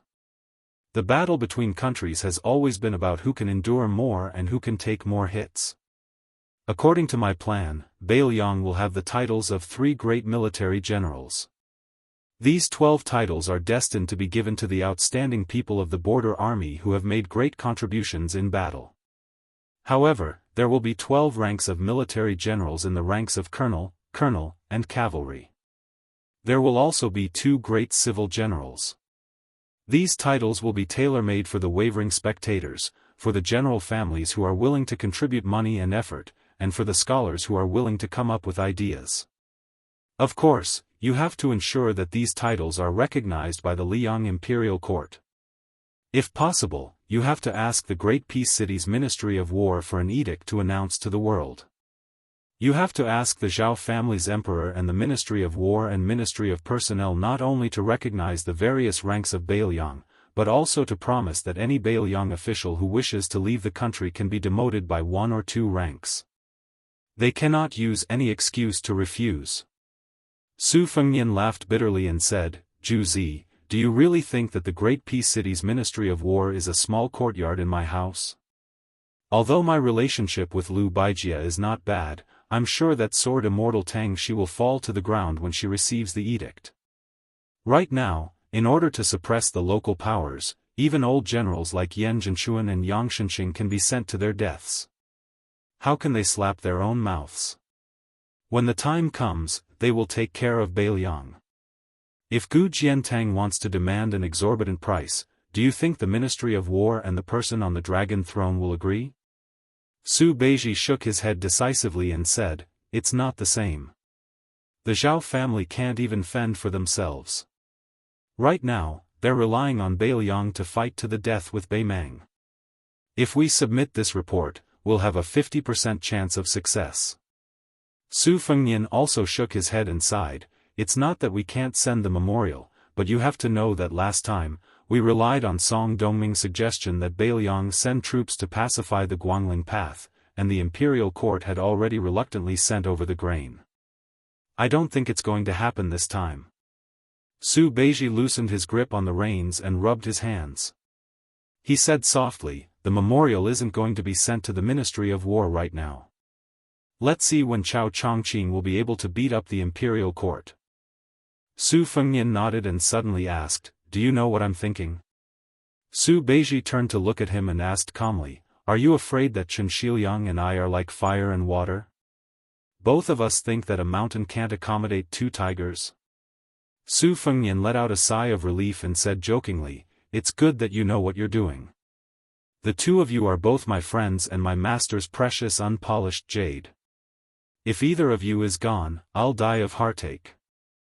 Su Beiji also asked, do you know what I'm thinking? Su Fengnian rolled his eyes and said, you can read my mind, but I can't read yours. Su Beiji didn't attack Su Fengnian like he usually did.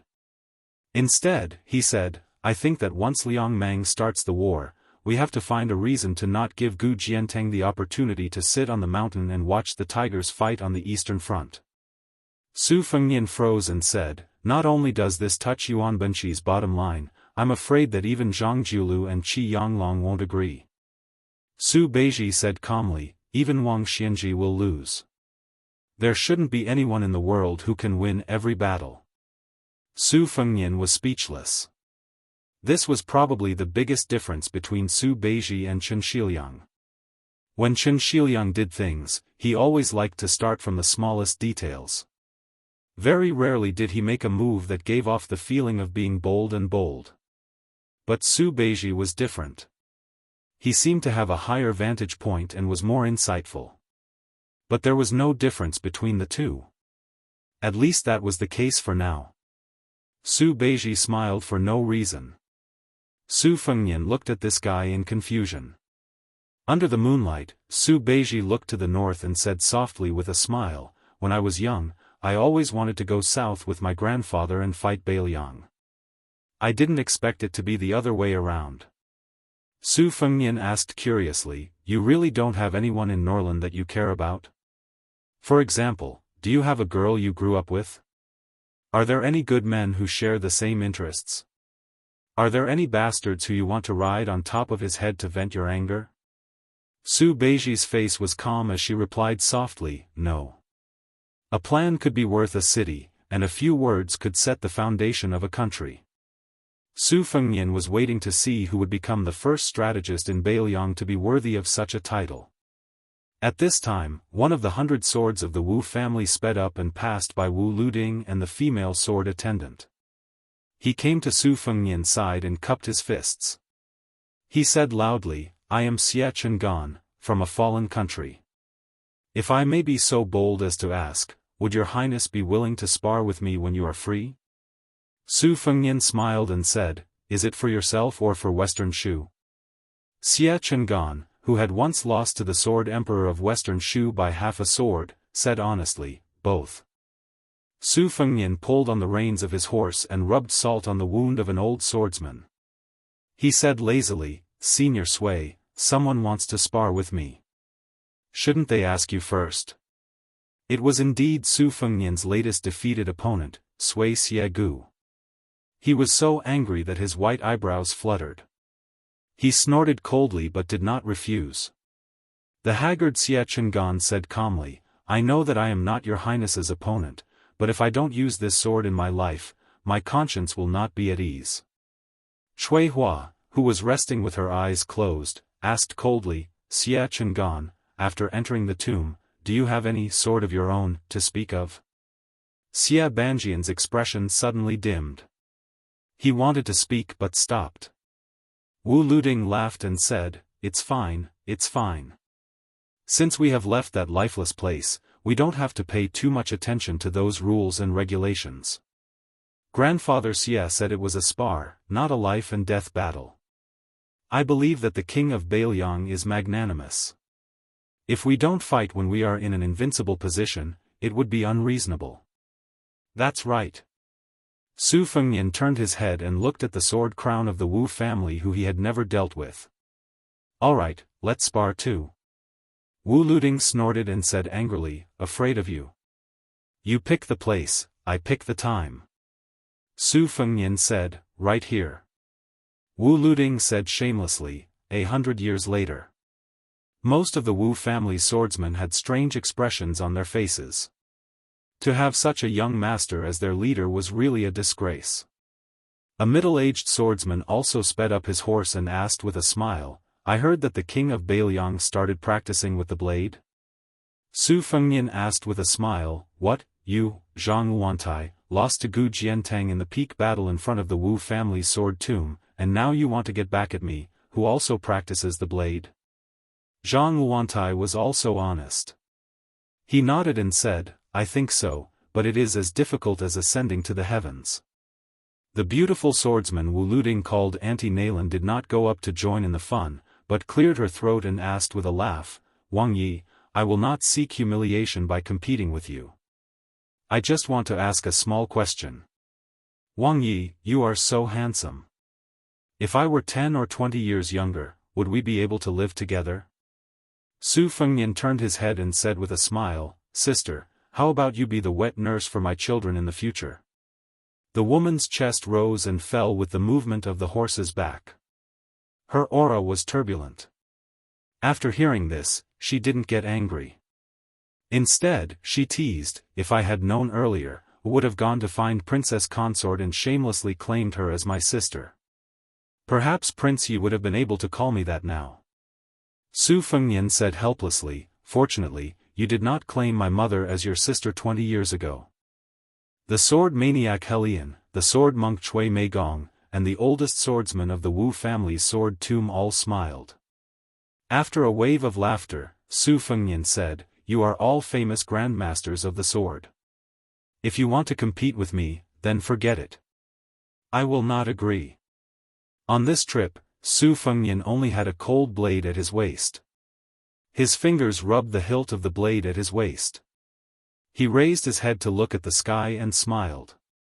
When we reach the border, you should see the best blade in the world and see how good it is. In the middle of winter, when it was snowing, the cold blade would be unsheathed and held horizontally. When there was no one around, it would cut the snow. Some people would cut off their heads and drink the blood.